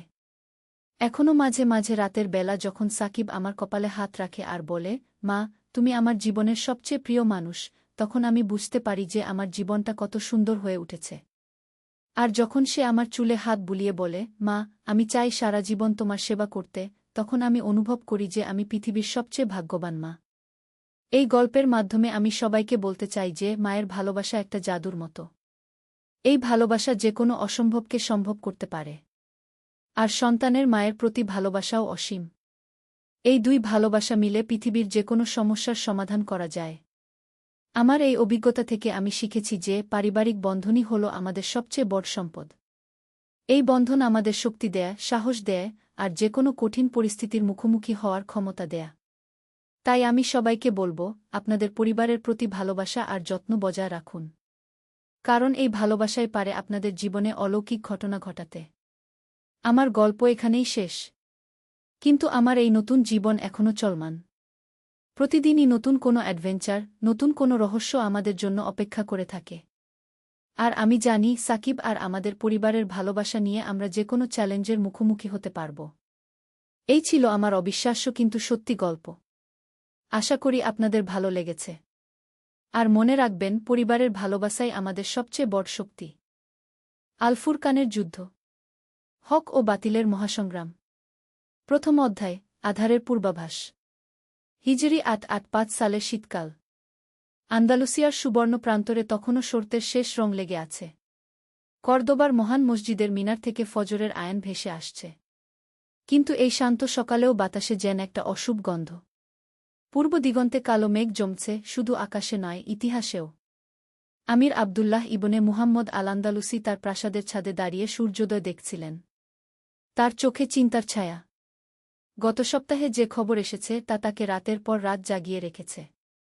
উত্তর থেকে রাজা আলফোনসো নবম তার বিশাল ক্রুসেডার বাহিনী নিয়ে দক্ষিণমুখী যাত্রা করেছেন।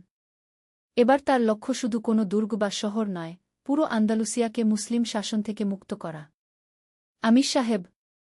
পেছন থেকে ডাক শুনে ফিরে তাকালেন আমির। তার প্রধান উপদেষ্টা আবু বকর আল-কাদি এগিয়ে আসছেন দ্রুত পায়ে। তার মুখে উদ্বেগ স্পষ্ট। কি খবর আবু বকর? তোমার চেহারা দেখে মনে হচ্ছে আরও খারাপ কিছু ঘটেছে গি। আমির সাহেব, আমাদের গুপ্তচররা খবর এনেছে।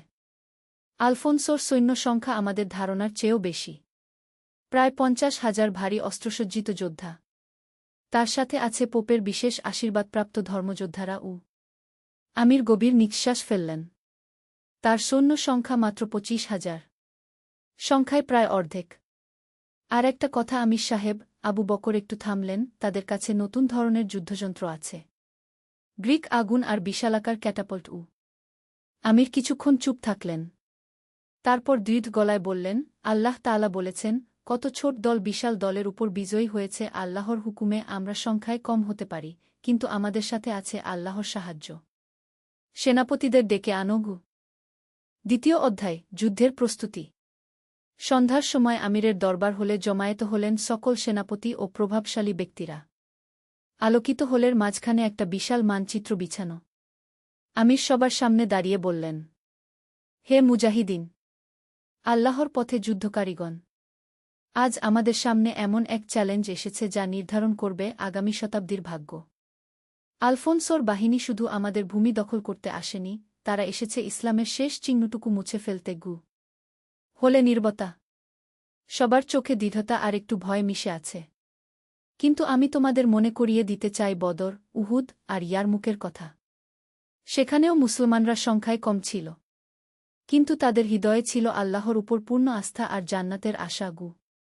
সেনাপতি খালিদ ইবনে ইউসুফ দাঁড়িয়ে বললেন, আমির সাহেব, আমাদের কৌশল কি হবে? শত্রুরা সমতল ভূমিতে যুদ্ধ করতে চাইবে, যেখানে তাদের সংখ্যাধিক্য কাজে লাগবে। আমির মানচিত্রের দিকে ইশারা করলেন। আমাদের সুবিধা হল এই ভূমি আমাদের চেনা। গুয়াদালকিবির নদীর কাছে একটা উপত্যকা আছে, ওয়াদি আল ফুরকান নামে। সেখানে আমরা শত্রুদের অপেক্ষায় থাকব। পাহাড়ি এলাকায় তাদের ভারী অস্ত্রশস্ত্র তেমন কাজে আসবে না। কিন্তু আমির সাহেব, তরুণ সেনাপতি ইউসুফ ইবনে তাশফিন বললেন, এতে ঝুঁকিও আছে। যদি তারা আমাদের ঘিরে ফেলে? তার জন্যই আমরা বিভিন্ন পথে পিছু হটার ব্যবস্থা রাখব। আর সবচেয়ে গুরুত্বপূর্ণ, আমাদের তীরন্দাজ বাহিনী পাহাড়ের চূড়া থেকে শত্রুদের উপর বৃষ্টির মতো তীর নিক্ষেপ করবে। পরের 3 দিন চলল ব্যাপক প্রস্তুতি। সৈন্যরা অস্ত্র ঝালাই করল, ঘোড়া প্রস্তুত করল। প্রতিদিন ফজরের পর বিশেষ দোয়ার মজলিস বসত। আমির নিজে তাহাজ্জুদের নামাজে আল্লাহর কাছে সাহায্য চাইতেন। একদিন সকালে এক তরুণ যোদ্ধা আমিরের কাছে এল। তার নাম আহমদ ইবনে আব্দুর রহমান। আমির সাহেব, আমি যুদ্ধে যাওয়ার আগে আমার মাকে দেখে আসতে চাই। তিনি অসুস্থও। আমির স্নেহের সাথে তার কাঁধে হাত রাখলেন। যাও বেটা, তবে 3 দিনের মধ্যে ফিরে এসো। আর তোমার মায়ের জন্য আমার দোয়া গে। আহমদ চলে গেল, কিন্তু সে জানত না যে এই দেখা হবে তার মায়ের সাথে শেষ কথোপকথন। তৃতীয় অধ্যায়, আল ফুরকানের প্রান্তরে। হিজরি ৮৮৫ সালের রবিউল আউয়াল মাসের ১-৫ তারিখ ভোর। ওয়াদি আল ফুরকান উপত্যকায় মুসলিম বাহিনী অবস্থান নিয়েছে। পাহাড়ি এলাকার প্রাকৃতিক সুবিধা নিয়ে তারা 3টি স্তরে সাজিয়েছে তাদের বাহিনী। প্রথম স্তরে পদাতিক বাহিনী, দ্বিতীয় স্তরে অশ্বারোহী এবং তৃতীয় স্তরে তীরন্দাজরা পাহাড়ের ঢালে অবস্থান নিয়েছে। প্রতিটি গাছের আড়ালে, প্রতিটি পাথরের আড়ালে একজন করে মুজাহিদ। আমির তার প্রিয় ঘোড়া জুলজানাহর পিঠে চড়ে সৈন্যদের মনোবল বৃদ্ধির জন্য পুরো বাহিনী ঘুরে দেখছেন। প্রতিটি যোদ্ধার চোখে দৃঢ়তা, কিন্তু তার সাথে মৃত্যুর গভীর চেতনাও। ইয়া আমিরুল মুমিনিন, একজন সৈন্য ডাক দিল। শত্রু বাহিনী দেখা যাচ্ছে। দূর থেকে ধূলির মেঘের মধ্যে কালো সাপের মতো একেবেঁকে এগিয়ে আসছে আলফোনসোর বিশাল বাহিনী। সূর্যের আলো তাদের বর্ম আর তলোয়ার চকচক করছে। সামনে উঠছে ক্রুসেডারদের পতাকা। আমির উঁচু একটা পাথরের উপর দাঁড়িয়ে তার বাহিনীকে সম্বোধন করলেন। আল্লাহু আকবার! হে মুজাহিদিন! আজ আমাদের সামনে হক আর বাতিলের যুদ্ধ। তোমরা কি দেখতে পাচ্ছ না? তাদের পতাকায় ক্রুশের চিহ্ন আর আমাদের পতাকায় লা ইলাহা ইল্লাল্লাহ। আজ প্রমাণিত হবে কোন পথ সত্য। সৈন্যরা সমবেত হয়ে চিৎকার করল, আল্লাহু আকবার! লা ইলাহা ইল্লাল্লাহ! এই সময় আলফোনসোর পক্ষ থেকে একজন দূত এল। সে উঁচু গলায় ঘোষণা করল, মহান রাজা আলফোনসো নবম তোমাদের শেষ সুযোগ দিচ্ছেন। অস্ত্র ত্যাগ করে আত্মসমর্পণ কর, তাহলে তোমাদের জীবন রক্ষা পাবে। অন্যথায় একজনও জীবিত থাকবে না। আমির হেসে বললেন, তোমার রাজাকে বলো, মুসলমানরা মৃত্যুকে ভয় পায় না। আমরা জানি মৃত্যুর পর জান্নাত অপেক্ষা করছে। যুদ্ধের জন্য প্রস্তুত হও। দূত চলে গেল। পরের ঘণ্টা কেটে গেল নিস্তব্ধতায়। দুপক্ষের যোদ্ধারা একে অপরের দিকে তাকিয়ে আছে। হঠাৎ আলফোনসোর পক্ষ থেকে যুদ্ধের ঢোল বেজে উঠল। চতুর্থ অধ্যায়, প্রথম আক্রমণ। আল্লাহু আকবার! আমিরের এই যুদ্ধনাদের সাথে সাথে শুরু হল ইতিহাসের অন্যতম রক্তক্ষয়ী যুদ্ধ। আলফোনসোর অশ্বারোহী বাহিনী ঝড়ের গতিতে এগিয়ে এল। তাদের ভারী ঘোড়ার খুরের শব্দে মাটি কাঁপছে। কিন্তু পাহাড়ি এলাকার সরু পথে তাদের গতি কমে গেল। ঠিক এই মুহূর্তে আমির ইশারা দিলেন। পাহাড়ের উপর থেকে তীরের বৃষ্টি নামল। শত শত তীর একসাথে শত্রু বাহিনীর উপর আছড়ে পড়ল। আহহ! চিৎকার করে পড়ে গেল অনেক ক্রুসেডার যোদ্ধা। কিন্তু আলফোনসোর বাহিনী হাল ছাড়ল না। তারা তাদের বিশাল ঢালের আড়ালে এগিয়ে আসতে থাকল। তাদের তীরন্দাজরাও পাল্টা তীর ছুটতে শুরু করল। আমির দেখলেন তার কয়েকজন তীরন্দাজ আহত হয়েছে। তিনি সেনাপতি খালিদকে ইশারা করলেন। খালিদ, তোমার অশ্বারোহী বাহিনী নিয়ে বাম দিক দিয়ে আক্রমণ কর। তাদের মনোযোগ ভাগ করে দাও। আল্লাহু আকবার বলে খালিদ তার ৩০০ অশ্বারোহী নিয়ে পাহাড়ের বাম পাশ দিয়ে নেমে এল। তাদের আক্রমণ এতটাই দ্রুত আর ভয়াবহ ছিল যে শত্রু বাহিনীর ডান দিক প্রায় ভেঙে পড়ল। কিন্তু আলফোনসো একজন দক্ষ সেনাপতি। তিনি তার রিজার্ভ বাহিনী দিয়ে এই আক্রমণ প্রতিহত করলেন। সেই সাথে তার গোপন অস্ত্র ব্যবহার করার আদেশ দিলেন। হঠাৎ দূর থেকে আগুনের গোলা এসে পড়তে শুরু করল মুসলিম বাহিনীর মধ্যে। এই গ্রিক আগুন এতটাই ভয়াবহ যে পানি দিয়েও নেবে না। ইয়া আল্লাহ! চিৎকার করে উঠল মুসলিম সৈন্যরা। আমির দেখলেন পরিস্থিতি জটিল হয়ে উঠছে। তিনি তার ব্যক্তিগত দেহরক্ষী বাহিনী নিয়ে সামনে এগিয়ে গেলেন। এই সময় ঘটল এক অভূতপূর্ব ঘটনা। তরুণ যোদ্ধা আহমদ, যে তার মায়ের কাছে গিয়েছিল, সে ফিরে এসেছে। কিন্তু তার চেহারায় এক অদ্ভুত প্রশান্তি। আমির সাহেব, সে দৌড়ে এসে বলল, আমার মা মারা গেছেন। কিন্তু মৃত্যুর আগে তিনি আমাকে একটা কথা বলেছেন। তিনি স্বপ্নে দেখেছেন রাসূলুল্লাহ তাকে বলছেন, আজ আমার উম্মতের কিছু সন্তান আমার কাছে আসবে। আমির আহমদের দিকে তাকালেন। তার চোখে এক অদ্ভুত নূর। আমির সাহেব, আমি জান্নাতের জন্য প্রস্তুত। পঞ্চম অধ্যায়, চূড়ান্ত লড়াই। দুপুর গড়িয়ে বিকেল হয়ে এল। যুদ্ধ চলছে অবিরাম। দুপক্ষেই অনেক হতাহত হয়েছে। কিন্তু কেউ পিছু হটছে না। আমির দেখলেন তার বাহিনীর অবস্থা খারাপ হয়ে যাচ্ছে। সংখ্যাধিক্য আর উন্নত অস্ত্রের কারণে আলফোনসোর বাহিনী এগিয়ে যাচ্ছে। এই সময় আবু বকর আল-কাদি তার কাছে এসে বললেন, আমির সাহেব, আমাদের পিছু হটা উচিত। আমরা অন্য কোথাও গিয়ে পুনরায় বাহিনী সংগঠিত করতে পারি। আমির কিছুক্ষণ চুপ থাকলেন। তারপর আকাশের দিকে তাকিয়ে বললেন, আবু বকর, তুমি কি কুরআনের সেই আয়াত ভুলে গেছ, যারা বলে আমাদের রব আল্লাহ, তারপর অবিচল থাকে, তাদের কাছে ফেরেশতারা নেমে আসে? আজ আমাদের অবিচল থাকার পরীক্ষা। ঠিক এই মুহূর্তে একটা অলৌকিক ঘটনা ঘটল। পশ্চিম আকাশে হঠাৎ কালো মেঘ জমতে শুরু করল। প্রবল বাতাস বইতে লাগল। আলফোনসোর যোদ্ধারা, যারা পূর্ব দিকে মুখ করে লড়াই করছিল, তাদের চোখে ধুলো ঢুকতে শুরু করল। এটা আল্লাহর সাহায্য! চিৎকার করে উঠলেন আমির। এই সুযোগে তিনি তার পূর্ণ বাহিনী নিয়ে সর্বশক্তি দিয়ে আক্রমণ করলেন। আল্লাহু আকবার! লা ইলাহা ইল্লাল্লাহ মুহাম্মাদুর রাসূলুল্লাহ! মুসলিম যোদ্ধাদের এই আক্রমণ এতটাই প্রবল ছিল যে আলফোনসোর প্রথম সারির বাহিনী ভেঙে পড়ল। তরুণ আহমদ তার তলোয়ার নিয়ে ঝাঁপিয়ে পড়ল শত্রু বাহিনীর মাঝে। তার চিৎকার, আমার মা জান্নাতে আমার অপেক্ষায়! একের পর একে সে ৫ জন শত্রু সৈন্যকে হত্যা করল। কিন্তু একটা বর্ষা এসে তার বুক ভেদ করল। পরে যাওয়ার আগে সে শেষবার চিৎকার করল, লা ইলাহা ইল্লাল্লাহ! আমির দেখলেন আহমদের শাহাদাত। তার চোখে পানি এলো, কিন্তু হৃদয়ে আরও বেশি শক্তি। হে মুজাহিদিন! আহমদ আমাদের দেখিয়ে দিয়েছে কিভাবে মুসলমান মরে। চলো আমরাও তার পথ অনুসরণ করি। ষষ্ঠ অধ্যায়, আল্লাহর সাহায্য। সন্ধ্যা ঘনিয়ে এল। যুদ্ধ এখনও চলছে। কিন্তু প্রাকৃতিক দুর্যোগ আলফোনসোর বাহিনীর জন্য সমস্যা হয়ে দাঁড়িয়েছে। আকস্মিক ঝড়ের কারণে তাদের তীরন্দাজ বাহিনী কাজ করতে পারছে না। গ্রিক আগুন ও বাতাসের কারণে নিয়ন্ত্রণ হারিয়েছে। আমির এই সুযোগ কাজে লাগালেন। তিনি তার অবশিষ্ট সব শক্তি একসাথে ব্যবহার করার সিদ্ধান্ত নিলেন। খালিদ, তুমি বাম দিক থেকে আক্রমণ কর। ইউসুফ, তুমি ডান দিক থেকে। আর আমি সরাসরি তাদের কেন্দ্রে আঘাত করব। কিন্তু আমির সাহেব, খালিদ বলল, এতে আপনার জীবনের ঝুঁকি আছে। আমির হেসে বললেন, খালিদ, আমি ইউসুফ এর সেই বাণী মনে করছি, আল্লাহই আমার রক্ষাকর্তা, তিনিই উত্তম আশ্রয়স্থল। ৩ জন সেনাপতি ৩ দিক থেকে একসাথে আক্রমণ করলেন। এই ত্রিমুখী আক্রমণে আলফোনসোর বাহিনী বিপর্যস্ত হয়ে পড়ল। আলফোনসো নিজে তার দেহর খিদে নিয়ে আমিরের সামনে এসে দাঁড়ালেন। তুমিই নাকি আবদুল্লাহ? আজ তোমাকে হত্যা করে আমি পুরো আন্দালুসিয়া দখল করব। আমির তার তলোয়ার বের করলেন।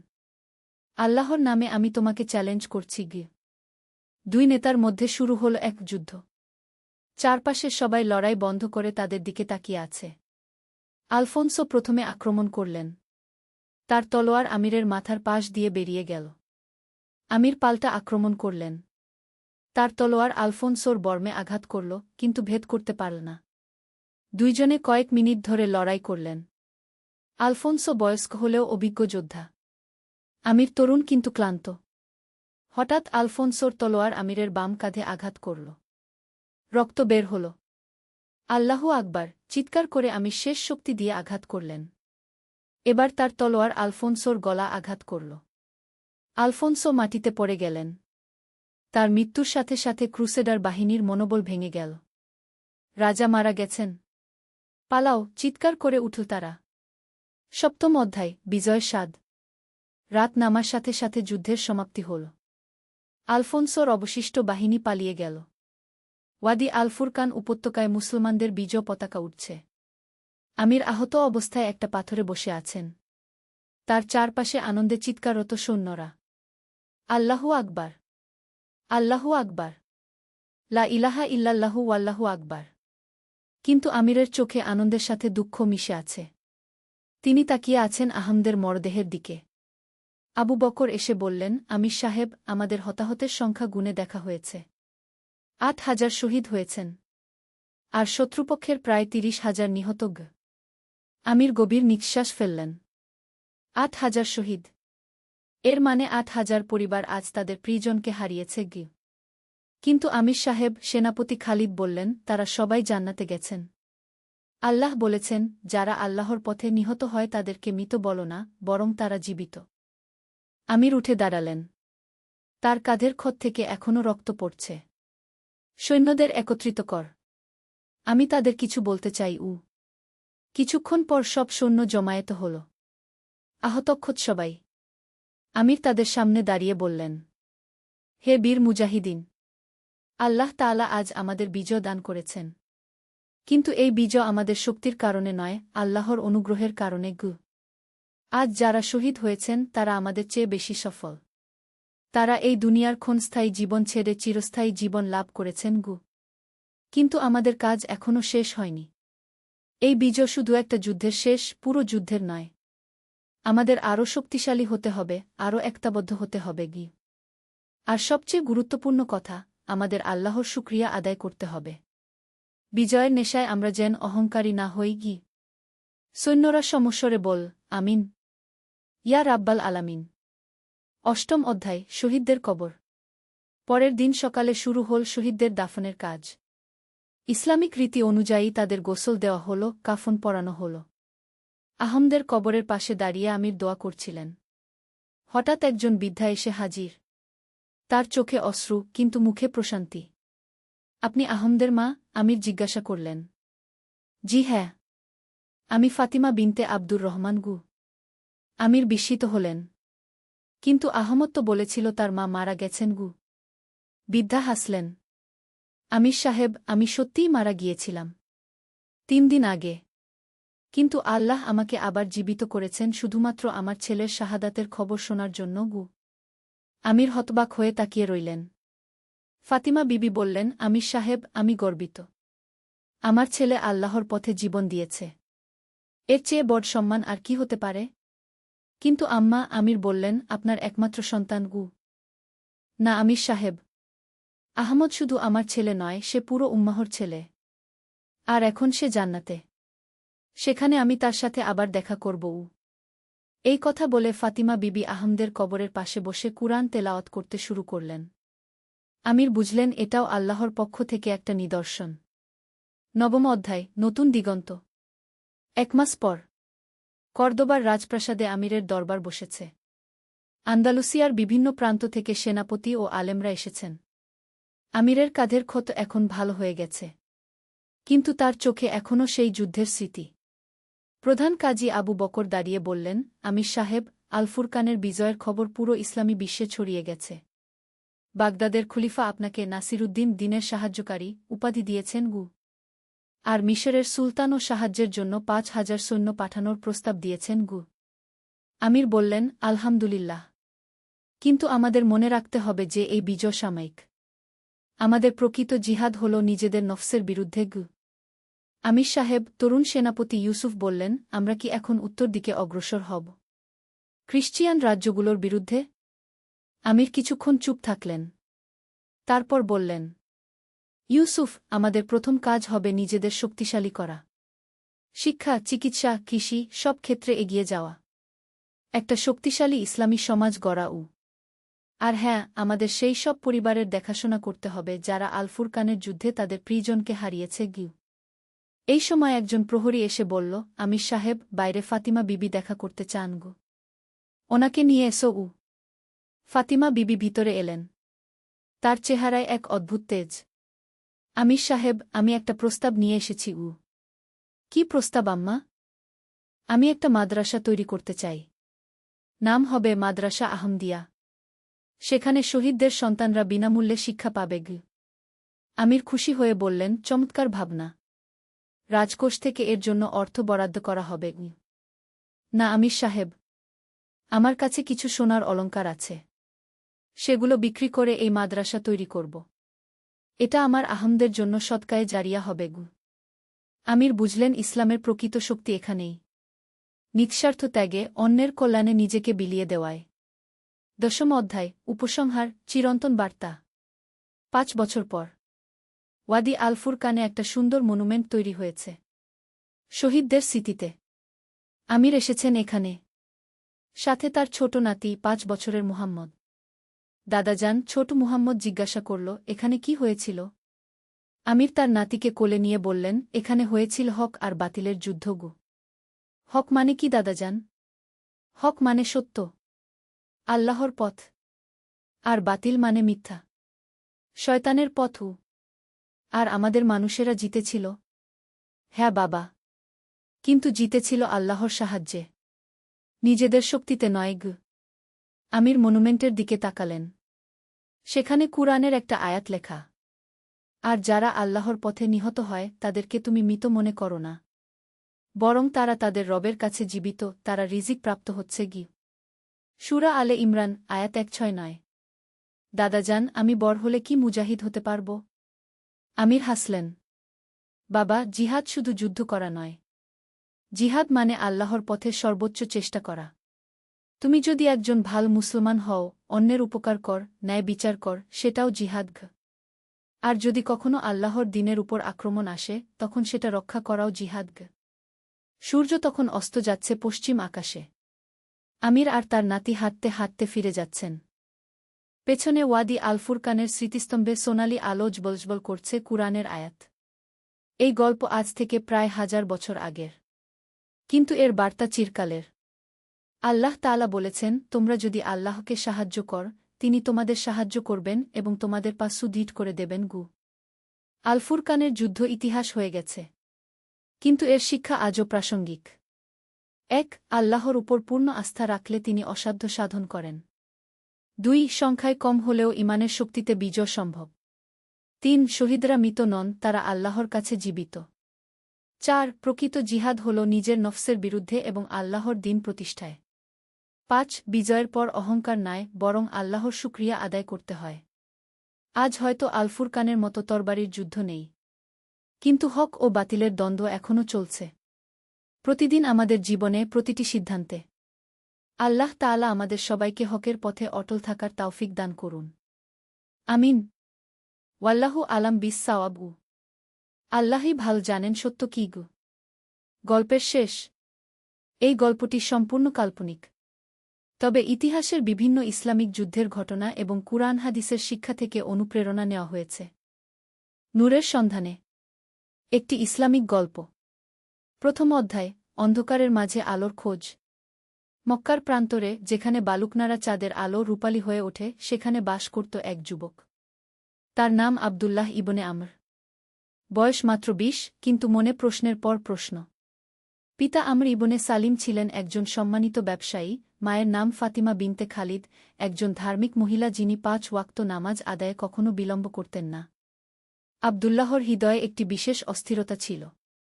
প্রতিদিন সূর্যোদয়ের সময় যখন আজানের মধুর ধ্বনি কানে আসত, তখন তার মন প্রশ্ন করত, এই যে আল্লাহর ডাক, এর গভীরতা কতটুকু? শুধুমাত্র ৫ ওয়াক্ত নামাজ পড়লেই কি আল্লাহর নৈকট্য পাওয়া যায়? একদিন ফজরের নামাজের পর, যখন সবাই ঘুমিয়ে পড়েছে, আবদুল্লাহ একা বসে ছিল তার ছাদের উপর। আকাশের তারাগুলো যেন তার সাথে কথা বলছিল। হঠাৎ তার মনে পড়ল রাসূল এর একটি হাদিস যা তার মা তাকে শিখিয়েছিলেন, যে ব্যক্তি আল্লাহর জন্য ১ কদম এগিয়ে আসে, আল্লাহ তার জন্য ১০ কদম এগিয়ে আসেন গু। এই হাদিসটি তার হৃদয়ে গভীর রেখাপাত করল। সে মনে মনে প্রতিজ্ঞা করল, আমি আল্লাহর নৈকট্য অর্জনের জন্য যা যা করতে হয় তা করব। আমি তার প্রকৃত বান্দা হওয়ার চেষ্টা করব। পরদিন সকালে আবদুল্লাহ তার পিতার কাছে গেল। আমর ইবনে সালিম তখন তার দোকানে হিসাব নিকাশ করছিলেন। আব্বা, আবদুল্লাহ বলল, আমি আল্লাহর পথে আরও গভীরভাবে চলতে চাই। আমার মনে হয় শুধুমাত্র ফরজ ইবাদত করে আমি সন্তুষ্ট হতে পারছি না গে। পিতা চোখ তুলে তাকালেন। তিনি একটি মৃদু হাসি দিলেন।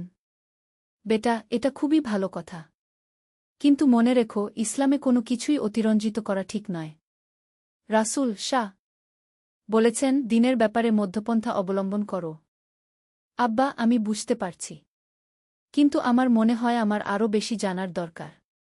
আরও বেশি বুঝার দরকার। আমর ইবনে সালিম তার ছেলের দিকে তাকিয়ে দেখলেন সত্যিই একটা আধ্যাত্মিক পিপাসা আছে তার মধ্যে।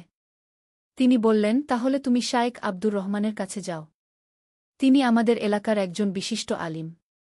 তার কাছে কুরআন ও হাদিসের গভীর জ্ঞান আছে। দ্বিতীয় অধ্যায়, জ্ঞানের আলো। শায়েখ আব্দুর রহমান ছিলেন ৭০ বছর বয়সী একজন মানুষ, যার দাড়ি ছিল সাদা তুষারের মতো, কিন্তু চোখে ছিল তরুণের মতো উজ্জ্বল আলো। তিনি তার ছোট্ট একটি ঘরে বসে শিক্ষা দিতেন, যেখানে কুরআনের আয়াত লেখা ক্যালিগ্রাফি দেয়ালে ঝুলানো। আবদুল্লাহ যখন প্রথম তার কাছে গেল, শায়েখ তাকে প্রশ্ন করলেন, বেটা, তুমি কি চাও? উস্তাজ, আমি আল্লাহর নৈকট্য পেতে চাই। আমি জানতে চাই কিভাবে তার একজন প্রকৃত বান্দা হওয়া যায়। শায়েখ মুচকি হাসলেন। এটা খুবই সুন্দর একটা ইচ্ছা। কিন্তু মনে রাখবে, এই পথ সহজ নয়।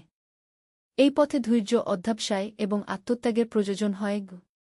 আমি প্রস্তুত, উস্তাজ। শায়েখ তাকে প্রথমে কুরআন শিক্ষা দিতে শুরু করলেন। প্রতিদিন ফজরের পর আবদুল্লাহ যেত শায়েখের কাছে। প্রথমে তাকে আরবি ভাষা শেখানো হল, তারপর তাজবিদ, এরপর কুরআনের তাফসির। দেখো বেটা, শায়েখ একদিন বললেন, সূরা আল ইখলাসের তাফসির করতে গিয়ে, এই ছোট্ট সূরাটিতে তাওহীদের পূর্ণ শিক্ষা রয়েছে। কুল হুয়াল্লাহু আহাদ, বলো, তিনি আল্লাহ এক। এখানে আহাদ শব্দটির অর্থ শুধু এক নয়, বরং এক যার কোনো অংশীদার নেই, কোনো সমকক্ষ নেই। আবদুল্লাহ এই শিক্ষাগুলো মনোযোগ সহকারে শুনত এবং নোট করত। কয়েক মাস পর তার কুরআন তিলাওয়াত এতটাই সুন্দর হয়ে গেল যে, মসজিদের ইমাম সাহেব তাকে কখনো কখনো তারাবিহর নামাজে তিলাওয়াত করতে বলতেন। একদিন শায়েখ তাকে বললেন, আবদুল্লাহ, তুমি এখন কুরআনের বাহ্যিক জ্ঞান অর্জন করেছ। এখন তোমাকে এর ভেতরের জ্ঞান শিখতে হবে। সেটা কি, উস্তাজ? তাহাজ্জুদ নামাজ, জিকির এবং নিজের নফসের সাথে সংগ্রাম। এটাই তাসাউফের প্রাথমিক পাঠকে। শায়েখ তাকে শিখিয়ে দিলেন কিভাবে রাতের শেষ তৃতীয়াংশে উঠে তাহাজ্জুদ পড়তে হয়। এই সময়টা শায়েখ বললেন, আল্লাহ পৃথিবীর আকাশে নেমে আসেন এবং বলেন, কে আছে আমার কাছে দোয়া করার? আমি তার দোয়া কবুল করব। কে আছে আমার কাছে ক্ষমা চাওয়ার? আমি তাকে ক্ষমা করে দেব। তৃতীয় অধ্যায়, পরীক্ষার সময়। আবদুল্লাহ নিয়মিত তাহাজ্জুদ পড়তে শুরু করল। প্রথম প্রথম খুবই কষ্ট হতো। রাত ২টার সময় ঘুম ভেঙে উঠে অজু করে নামাজে দাঁড়ানো সহজ কাজ ছিল না। কিন্তু যতই দিন যেতে লাগল, ততই মনে হল যেন একটা মিষ্টি নেশা তাকে পেয়ে বসেছে। তাহাজ্জুদের নামাজে দাঁড়িয়ে যখন সে কুরআন তিলাওয়াত করত, মনে হতো যেন আল্লাহর সাথে সরাসরি কথা বলছে। একদিন এমনি এক তাহাজ্জুদের নামাজে আবদুল্লাহ দোয়া করছিল, ইয়া আল্লাহ, আপনি আমাকে আপনার নৈকট্য দিন। আপনার প্রিয় বান্দা বানিয়ে নিন। আমার হৃদয়কে আপনার মহব্বতে পরিপূর্ণ করে দিন। হঠাৎ তার মনে একটা প্রশ্ন এলো, আমি কি সত্যিই আল্লাহর জন্যই এসব করছি, নাকি নিজের কোনো স্বার্থে? এই প্রশ্নটি তাকে খুবই বিচলিত করল। পরদিন সকালে সে শায়েখের কাছে গিয়ে এই প্রশ্নের কথা বলল। শায়েখ আব্দুর রহমান হাসলেন। বাহ! এটা তো খুবই ভালো লক্ষণ। কি মানে উস্তাজ? দেখো বেটা, নফসের সাথে সংগ্রামের প্রথম ধাপই হল নিজের নিয়তকে পরিশুদ্ধ করা। যখন তুমি নিজেই নিজের নিয়ত নিয়ে প্রশ্ন করছ, তখন বুঝতে হবে আল্লাহ তোমার মনকে জাগ্রত করছেন। তাহলে আমি কি করব? প্রতিদিন নিজেকে প্রশ্ন করবে, আমি কি আল্লাহর সন্তুষ্টির জন্য এই কাজ করছি, নাকি মানুষকে দেখানোর জন্য? আমি কি আল্লাহর পুরস্কারের লোভে এই কাজ করছি, নাকি কেবলমাত্র তার মহব্বতের জন্য? এই শিক্ষাটি আবদুল্লাহর জীবনে নতুন মাত্রা যোগ করল। সে প্রতিদিন নিজের প্রতিটি কাজের নিয়ত পরখ করত। যখন মসজিদে নামাজ পড়তে যেত, নিজেকে প্রশ্ন করত, আমি কি আল্লাহর জন্য যাচ্ছি, নাকি মানুষের কাছে ভালো মানুষ হিসেবে পরিচিত হওয়ার জন্য? এই আত্মসমালোচনার প্রক্রিয়া তাকে ক্রমশ আরও বিনয়ী করে তুলল। আগে যখন কেউ তার তিলাওয়াতের প্রশংসা করত, সে একটু গর্ব অনুভব করত। এখন সে বুঝতে পারল এই গর্ব তার আধ্যাত্মিক উন্নতির পথে বাধা। একদিন শায়েখ তাকে একটি বিশেষ কাজ দিলেন। আব্দুল্লাহ, তুমি এখন প্রতিদিন সকাল সন্ধ্যা ১০০ বার লা ইলাহা ইল্লাল্লাহ জিকির করবে। কিন্তু শুধু মুখে নয়, হৃদয় দিয়ে বলবে। হৃদয় দিয়ে মানে কি উস্তাজ? মানে হল, যখন তুমি লা ইলাহা ইল্লাল্লাহ বলবে, তখন বুঝবে যে আল্লাহ ছাড়া আর কেউই তোমার অপকার করতে পারে না। সম্পদ, সন্তান, মানসম্মান, এসব কিছুই আল্লাহর দেওয়া। এসব কিছুর মালিক একমাত্র তিনিই। আব্দুল্লাহ এই জিকির শুরু করল। প্রথম দিকে মনে হল এটা অনেক সময় নিচ্ছে। কিন্তু কয়েক সপ্তাহ পর একটা অদ্ভুত পরিবর্তন অনুভব করল। তার মনে একটা শান্তি নেমে এলো। যেসব বিষয় আগে তাকে চিন্তিত করত, যেমন ব্যবসার লাভক্ষতি, মানুষের মতামত, সেসব এখন আর বেশি প্রভাবিত করে না। চতুর্থ অধ্যায়, সত্যিকারের পরীক্ষা। আব্দুল্লাহর আধ্যাত্মিক যাত্রা যখন এগিয়ে চলেছে, তখনই তার জীবনে এক বিরাট পরীক্ষা এল। তার পিতার ব্যবসায় হঠাৎ বড় ধরনের ক্ষতি হল। একটি বড় চালানের পণ্য নষ্ট হয়ে গেল এবং প্রচুর অর্থের ক্ষতি হল। আমর ইবনে সালিম খুবই চিন্তিত হয়ে পড়লেন। আব্দুল্লাহ, তিনি একদিন বললেন, তোমাকে এখন পড়াশোনা ছেড়ে পুরো সময় ব্যবসায় মনোযোগ দিতে হবে। আমাদের অবস্থা খুবই খারাপ। আব্দুল্লাহর মনে প্রথমে একটা দ্বিধা দেখা দিল। শায়েখের কাছে যাওয়া, তাহাজ্জুদ পড়া, জিকির করা, এসব কিছু কি এখন কমিয়ে দিতে হবে? সে শায়েখের কাছে গিয়ে এই সমস্যার কথা বলল। শায়েখ আব্দুর রহমান বললেন, বেটা, মনে রাখবে, আল্লাহর ইবাদতের মধ্যে শুধু নামাজ রোজা নেই। পিতামাতার সেবা করা, সংসারের দায়িত্ব পালন করা, হালাল রুজি উপার্জন করা, এসবও আল্লাহর ইবাদত। তুমি তোমার পিতার পাশে দাঁড়াও এবং ব্যবসায় সাহায্য করো। কিন্তু আল্লাহকে ভুলে যেস না। কিন্তু উস্তাজ, তাহলে আমার পড়াশোনা কি হবে? জীবনই হল সবচেয়ে বড় পাঠশালা। তুমি যখন সততার সাথে ব্যবসা করবে, দরিদ্রদের সাহায্য করবে, কর্মচারীদের সাথে ভালো ব্যবহার করবে, এগুলোও আল্লাহর শিক্ষার অংশ। আব্দুল্লাহ তার পিতার ব্যবসায় যুক্ত হল। কিন্তু সে তার আধ্যাত্মিক অনুশীলন ছাড়ল না। সকাল সন্ধ্যা জিকির, তাহাজ্জুদ নামাজ, সব চালিয়ে গেল, শুধু সময়টা একটু কমিয়ে দিল। ব্যবসায় কাজ করতে গিয়ে আব্দুল্লাহ নতুন কিছু শিখল। একদিন তার কাছে একজন গরিব মানুষ এসে কিছু খাবার কিনতে চাইল, কিন্তু তার কাছে পুরো টাকা নেই। আব্দুল্লাহ তাকে বাকিতে দিয়ে দিল। বেটা, পিতা বললেন, ব্যবসায় আবেগ চলে না। আব্বা, আব্দুল্লাহ বলল, রাসূল বলেছেন, যে ব্যক্তি কোনো মুমিনের বিপদে সাহায্য করে, আল্লাহ তার বিপদে সাহায্য করেন। আমার মনে হয় আল্লাহই আমাদের সাহায্য করবেন। দিন যেতে লাগল। আব্দুল্লাহর সততা এবং ভালো ব্যবহারের জন্য তাদের দোকানে ক্রেতার সংখ্যা বাড়তে লাগল। মানুষ জানুক যে এখানে ভেজাল নেই, ঠকানো নেই। ধীরে ধীরে ব্যবসার অবস্থা ভালো হতে শুরু করল। কিন্তু এর মধ্যে আব্দুল্লাহর আরেকটি বড় পরীক্ষা এল। তার বন্ধু আহমদ তাকে একটি প্রস্তাব দিল। আব্দুল্লাহ, আহমদ বলল, আমি একটা উপায় জানি যাতে খুব তাড়াতাড়ি অনেক টাকা আয় করা যায়। তুমি যদি চাও, আমি তোমাকে বুঝিয়ে বলি। কি সেই উপায়? আব্দুল্লাহ জিজ্ঞাসা করল। আহমদ তাকে কিছু অনৈতিক ব্যবসার কথা বলল। দেখো, সবাই এটা করে। এতে কোনো সমস্যা নেই। আব্দুল্লাহর মন একটুখানি দোদুল্যমান হল। তাদের আর্থিক অবস্থা উন্নতি হলেও এখনও সম্পূর্ণ ভালো হয়নি। তাড়াতাড়ি টাকা আয় করার একটা লোভ মনে এল। কিন্তু তখনই তার মনে পড়ল শায়েখের একটি কথা, বেটা, আল্লাহর রাস্তায় যখন কোনো কঠিন পরিস্থিতি আসে, তখনই পরীক্ষা হয় তুমি সত্যিই আল্লাহর উপর ভরসা রাখো, নাকি নিজের বুদ্ধির উপর। আব্দুল্লাহ আহমদকে বলল, ভাই, আমি হালাল পথেই রুজি করতে চাই। তুমি যা বলছ সেটা আমার জন্য ঠিক হবে না। আহমদ একটু রেগে গেল। তুমি বড্ড সরল। এভাবে জীবনে কিছু করতে পারবে না গি। সেই রাতে আব্দুল্লাহ তাহাজ্জুদ পড়ে দোয়া করল, ইয়া আল্লাহ, আপনি আমাকে হালাল রুজি দিন। আমার আর্থিক সমস্যার সমাধান করুন, কিন্তু হালাল পথে গু। পঞ্চম অধ্যায়, অপ্রত্যাশিত সাহায্য। আব্দুল্লাহ যে রাতে এই দোয়া করেছিল, তার কয়েকদিন পর একটি অপ্রত্যাশিত ঘটনা ঘটল। তার দোকানে একজন অপরিচিত বয়স্ক লোক এলেন। তিনি কিছু খাবার কিনলেন এবং আব্দুল্লাহর ব্যবহারে খুশি হয়ে জিজ্ঞাসা করলেন, বেটা, তুমি কি শুধু খুচরা জিনিসপত্র বেচো, নাকি পাইকারি ব্যবসাও করো? আব্দুল্লাহ বলল, চাচা, আমি যেটা পারি সেটাই করি। আমাদের মূলধন কম, তাই বড় কিছু করতে পারি না গি। লোকটি বললেন, আমি একটি বড় ব্যবসায় প্রতিষ্ঠানের মালিক। আমার একজন বিশ্বস্ত সাপ্লায়ার দরকার। তুমি যদি চাও, আমি তোমাকে একটা চুক্তি দিতে পারি গি। আব্দুল্লাহ প্রথমে বিশ্বাস করতে পারল না। কিন্তু লোকটি তাকে তার কার্ড দিলেন এবং বললেন পরের দিন তার অফিসে যেতে। পরদিন আব্দুল্লাহ পিতার সাথে সেই অফিসে গেল। সত্যিই লোকটি একটি বড় কোম্পানির মালিক। তিনি তাদের একটি চুক্তি অফার করলেন যা তাদের আর্থিক সমস্যার সমাধান করে দিতে পারে। কিন্তু লোকটি বললেন, আমার একটি শর্ত আছে। আমি চাই যে তোমরা সব সময় সততার সাথে ব্যবসা করবে। কোনো ধরনের ভেজাল বা প্রতারণা থাকবে না গি। আব্দুল্লাহ এবং তার পিতা সানন্দে রাজি হলেন। সেই রাতে আব্দুল্লাহ শুকরিয়ার নামাজ পড়ল। সে বুঝতে পারল যে আল্লাহ সত্যিই তার দোয়া কবুল করেছেন। পরের দিন সকালে শাইখের কাছে গিয়ে সব ঘটনা বলল। শাইখ আব্দুর রহমান হাসলেন। দেখেছ বেটা, আল্লাহ তার বান্দাদের ছেড়ে দেন না। তুমি যখন হারাম পথ প্রত্যাখ্যান করেছ, তখনই আল্লাহ তোমার জন্য হালাল পথ খুলে দিয়েছেন গু। উস্তাজ, আব্দুল্লাহ বলল, এখন আমার জীবন অনেক ব্যস্ত হয়ে যাবে। আমি কি আমার আধ্যাত্মিক চর্চা চালিয়ে যেতে পারব? অবশ্যই পারবে। কিন্তু এখন তোমার পদ্ধতি পরিবর্তন হবে।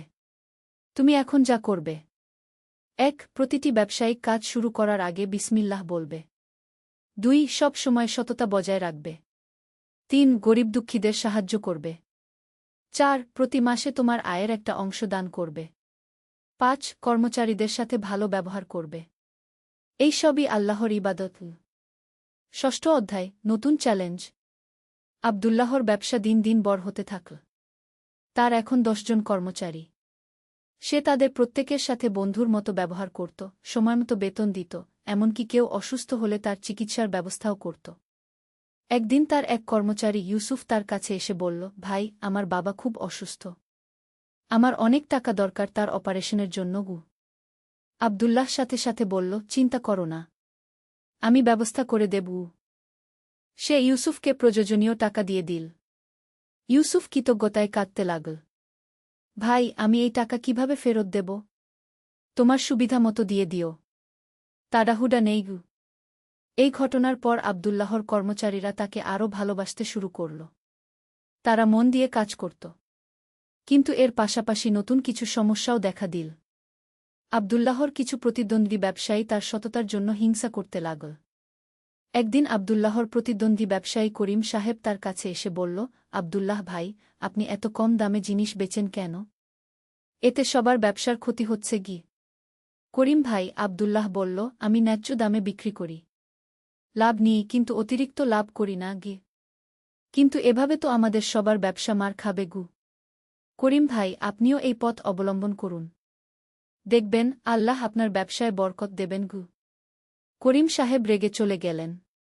কয়েকদিন পর আব্দুল্লাহ জানতে পারল যে করিম সাহেব তার বিরুদ্ধে বিভিন্ন জনের কাছে নালিশ করছেন। এমনকি তিনি সরকারি অফিসে গিয়ে আব্দুল্লাহর ব্যবসার লাইসেন্স নিয়ে সমস্যা তৈরি করার চেষ্টা করছেন। আব্দুল্লাহর মন খারাপ হল। সে শাইখের কাছে গিয়ে এই সমস্যার কথা বলল। উস্তাজ, আমি সততার পথে চলার চেষ্টা করছি, কিন্তু মনে হচ্ছে এতে আমার শত্রু বাড়ছে গি। শাইখ আব্দুর রহমান বললেন, বেটা, এটাই তো স্বাভাবিক। যখনই কেউ ভালো কিছু করার চেষ্টা করে, তখনই তার বিরোধিতা হয়। তুমি কি মনে করো নবী রাসূলগণের জীবন সহজ ছিল? না উস্তাজ। তাহলে দেখো, তুমি আল্লাহর পথে আছো। ধৈর্য ধরো এবং আল্লাহর উপর ভরসা রাখো। এবং একটা জিনিস মনে রেখো, তুমি যদি সত্যিকার অর্থে আল্লাহর জন্য কাজ করো, তাহলে আল্লাহই তোমার সাহায্যকারী হবেন গু। সপ্তম অধ্যায়, ধৈর্যের পরীক্ষা। করিম সাহেবের চক্রান্তের ফলে আব্দুল্লাহর ব্যবসায় নানা ধরনের সমস্যা দেখা দিতে লাগল। কয়েকটি সরকারি অফিস থেকে বিভিন্ন কাগজপত্রের জন্য ডাক আসতে লাগল। এতে তার অনেক সময় এবং অর্থ ব্যয় হতে লাগল। একদিন আব্দুল্লাহ খুবই হতাশ হয়ে পড়ল। সে তাহাজ্জুদের নামাজে দাঁড়িয়ে কাঁদতে লাগল। ইয়া আল্লাহ, আমি কি ভুল করছি? আমি তো আপনার সন্তুষ্টির জন্যই সততার পথে চলার চেষ্টা করছি। তাহলে এত কষ্ট কেন? সেই রাতে সে একটি স্বপ্ন দেখল। স্বপ্নে দেখল যে রাসূল শাহ তাকে বলছেন, বেটা, ধৈর্য ধরো। আল্লাহ তোমার পরীক্ষা নিচ্ছেন। যারা ধৈর্য ধরে আল্লাহ তাদের সাথে থাকেন। সকালে ঘুম থেকে উঠে আব্দুল্লাহর মন অনেক শান্ত লাগল। সে বুঝতে পারল যে এটা একটা পরীক্ষা। ঠিক সেই সময় একটি অপ্রত্যাশিত ঘটনা ঘটল। করিম সাহেব নিজেই আব্দুল্লাহর কাছে এলেন। কিন্তু এবার তার অবস্থা ভিন্ন। তিনি খুবই বিনীতভাবে বললেন, আব্দুল্লাহ ভাই, আমি আপনার কাছে ক্ষমা চাইতে এসেছি। আব্দুল্লাহ অবাক হয়ে বলল, কি হয়েছে করিম ভাই? আসলে আমার ছেলে আপনার দোকান থেকে জিনিস কিনেছিল কয়েকদিন আগে। সে বাড়িতে এসে আপনার প্রশংসা করছিল। বলছিল আপনি কত ভালো ব্যবহার করেছেন, কত সততার সাথে জিনিস দিয়েছেন। তখন আমার মনে হলো আমি আপনার সাথে কত খারাপ ব্যবহার করেছি। করিম ভাই, এসব নিয়ে ভাবার কিছু নেই। না ভাই, আছে। আমি আপনার বিরুদ্ধে যা যা করেছি সব প্রত্যাহার করে নিয়েছি। এবং আমি আপনার কাছে পরামর্শ চাইতে চাই, আমি কিভাবে আমার ব্যবসা আপনার মতো সততার সাথে করতে পারি। আব্দুল্লাহ খুশি হয়ে তাকে বিভিন্ন পরামর্শ দিল। করিম সাহেব চলে যাওয়ার পর আব্দুল্লাহ শুকরিয়া আদায় করল। সে বুঝতে পারল যে আল্লাহ তার ধৈর্যের পুরস্কার দিয়েছেন। অষ্টম অধ্যায়, সমাজসেবা। আব্দুল্লাহর ব্যবসা এখন খুবই ভালো চলছে। তার আর্থিক অবস্থা স্বাচ্ছন্দ্য। কিন্তু এই স্বাচ্ছন্দ্য তাকে গর্বিত বানায়নি, বরং আরও বিনলি করেছে। একদিন শায়েক আব্দুর রহমান তাকে বললেন, আব্দুল্লাহ, আল্লাহ তোমাকে অনেক নিয়ামত দিয়েছেন। এখন সময় এসেছে এই নিয়ামত অন্যদের সাথে ভাগ করে নেওয়ার। উস্তাজ, আমি তো নিয়মিত জাকাত দিই এবং দানখরাত করি। সেটা ভালো। কিন্তু আমি আরও বড় কিছুর কথা বলছি। তুমি তোমার এলাকার দরিদ্র মানুষদের জন্য একটি ব্যবস্থা করো যাতে তারা স্বাবলম্বী হতে পারে। আব্দুল্লাহ চিন্তা করল। তারপর একটি পরিকল্পনা মাথায় এল। সে তার এলাকার দরিদ্র যুবকদের ডাকল এবং তাদের বলল, তোমরা যারা কাজ শিখতে চাও, আমি তোমাদের প্রশিক্ষণের ব্যবস্থা করে দেব। এবং প্রশিক্ষণের পর আমার ব্যবসায়িক নেটওয়ার্কে কাজের সুযোগ করে দেব। প্রথমে 10 জন যুবক এগিয়ে এল। আব্দুল্লাহ তাদের বিভিন্ন কারিগরি কাজ শেখানোর ব্যবস্থা করল। কয়েক মাস পর তাদের সবার কাজের ব্যবস্থা হয়ে গেল। এই খবর ছড়িয়ে পড়ার পর আরও অনেকে এগিয়ে এল। আব্দুল্লাহ একটি ছোট প্রশিক্ষণ কেন্দ্র স্থাপন করল। কিন্তু শুধু পুরুষদের নয়, সে মহিলাদের জন্যও ভাবল। তার মা ফাতিমা বিনতে খালিদের সাহায্যে সে এলাকার দরিদ্র মহিলাদের সেলাইকাটাই শেখানোর ব্যবস্থা করল। এইভাবে আব্দুল্লাহর একটি ছোট সামাজিক সংস্থা তৈরি হল। তার নাম দেওয়া হল খু নুরুল হুদা সেবা সংস্থা। নবম অধ্যায়, বিবাহ এবং নতুন দায়িত্ব। আব্দুল্লাহ এখন 25 বছর বয়সী যুবক। তার পিতামাতা তার বিবাহের কথা ভাবতে শুরু করেছেন। বেটা, একদিন তার মা বললেন, তোর বিয়ের বয়স হয়েছে। আমরা একটি ভালো মেয়ে দেখেছি। আব্দুল্লাহ বলল, আম্মা, আমি একটি শর্ত রাখতে চাই। যে মেয়েকে আমি বিয়ে করব সে যেন দিনদার হয়। তার চেহারা বা সম্পদ নয়, তার চরিত্রই যেন আসল। তার মা বাবা এই কথায় খুশি হলেন। তারা শহরের একজন আলিমের মেয়ে আয়েশার সাথে আব্দুল্লাহর বিয়ের প্রস্তাব দিলেন। আয়েশা ছিল 21 বছর বয়সী একজন শিক্ষিত মেয়ে। সে কুরআন হাদিস জানত, নামাজ রোজা নিয়মিত করত এবং দরিদ্রদের সেবায় আগ্রহী ছিল। বিয়ের আগে আব্দুল্লাহ আয়েশাকে বলল, আমি চাই আমাদের সংসার হোক আল্লাহর সন্তুষ্টি অর্জনের একটি মাধ্যম। আয়েশা বলল, আমিও তাই চাই। তাদের বিয়ে খুবই সাদাসিধেভাবে হল। অনুষ্ঠানে অতিরিক্ত খরচ না করে সেই টাকা দরিদ্রদের মধ্যে বিতরণ করা হল। বিয়ের পর আয়েশা আব্দুল্লাহর সামাজিক কাজে অংশ নিতে শুরু করল। সে মহিলাদের ইসলামিক শিক্ষা দেওয়ার ব্যবস্থা করল। একদিন আয়েশা আব্দুল্লাহকে বলল, আমার মনে হয় আমাদের এলাকার অনেক শিশু শিক্ষা পাচ্ছে না। আমরা কি তাদের জন্য একটি স্কুল করতে পারি না? এই প্রস্তাবে আব্দুল্লাহ খুশি হল। তারা একসাথে খু নুরুল ইলম বিদ্যালয় নামে একটি স্কুল স্থাপনা করল, যেখানে দরিদ্র শিশুরা বিনামূল্যে পড়াশোনা করতে পারত। দশম অধ্যায়, পরিবার এবং আধ্যাত্মিক উন্নতি। বিয়ের 2 বছর পর আব্দুল্লাহ এবং আয়েশার একটি ছেলে হল। তার নাম রাখা হল ইউসুফ। সন্তান হওয়ার পর আব্দুল্লাহর দায়িত্বের পরিমাণ বাড়ল, কিন্তু আল্লাহর প্রতি তার কৃতজ্ঞতাও বাড়ল। আয়েশা, একদিন সে তার স্ত্রীকে বলল, আমি চাই আমাদের ছেলে এমনভাবে বড় হোক যেন সে আল্লাহর একজন নেক বান্দা হয় গে। ইনশাল্লাহ, আয়েশা বলল। আমরা তাকে ছোটবেলা থেকেই দ্বীনের শিক্ষা দেবগু। ইউসুফ যখন ৩ বছর বয়সী তখন থেকেই আব্দুল্লাহ তাকে ছোট ছোট দোয়া শেখাতে শুরু করল। আবু বাবা, একদিন ইউসুফ বলল, আপনি রাতে কেন উঠে দাঁড়ান? বেটা, আমি আল্লাহর সাথে কথা বলি। আমিও বলবো। আব্দুল্লাহ হাসল। সে বুঝতে পারল যে সন্তান পিতার কাজ দেখেই শেখে। এদিকে তার ব্যবসা এবং সামাজিক কাজ আরও বিস্তৃত হতে লাগল। নুরুল হুদা সেবা সংস্থা গিয়ে এখন শহরের সবচেয়ে বিশ্বস্ত দাতব্য সংস্থাগুলোর একটি। কিন্তু এই সব কাজের মধ্যেও আব্দুল্লাহ তার আধ্যাত্মিক অনুশীলন অব্যাহত রাখল। প্রতিদিন তাহাজ্জুদ, নিয়মিত জিকির এবং শায়েখের কাছে হাজিরা সব কিছু চালিয়ে গেল। একদিন শায়েখ আব্দুর রহমান তাকে বললেন, আব্দুল্লাহ, তুমি এখন একটি পর্যায়ে পৌঁছেছ যেখানে তোমার কাজের মধ্যেই ইবাদত হয়ে যাচ্ছে গিয়ে। কি মানে উস্তাজ? মানে হলো, তুমি যখন একটি দরিদ্র পরিবারকে সাহায্য করো, এটা তোমার ইবাদত। তুমি যখন তোমার কর্মচারীদের সাথে ন্যায্য ব্যবহার করো, এটা তোমার ইবাদত। তুমি যখন তোমার সন্তানকে ভালো শিক্ষা দাও, এটাও তোমার ইবাদত। আব্দুল্লাহ এই কথা শুনে অভিভূত হল। সে বুঝতে পারল যে আল্লাহর পথে চলার মানে শুধু মসজিদে বসে থাকা নয়, বরং জীবনের প্রতিটি ক্ষেত্রে তার নির্দেশনা অনুসরণ করা।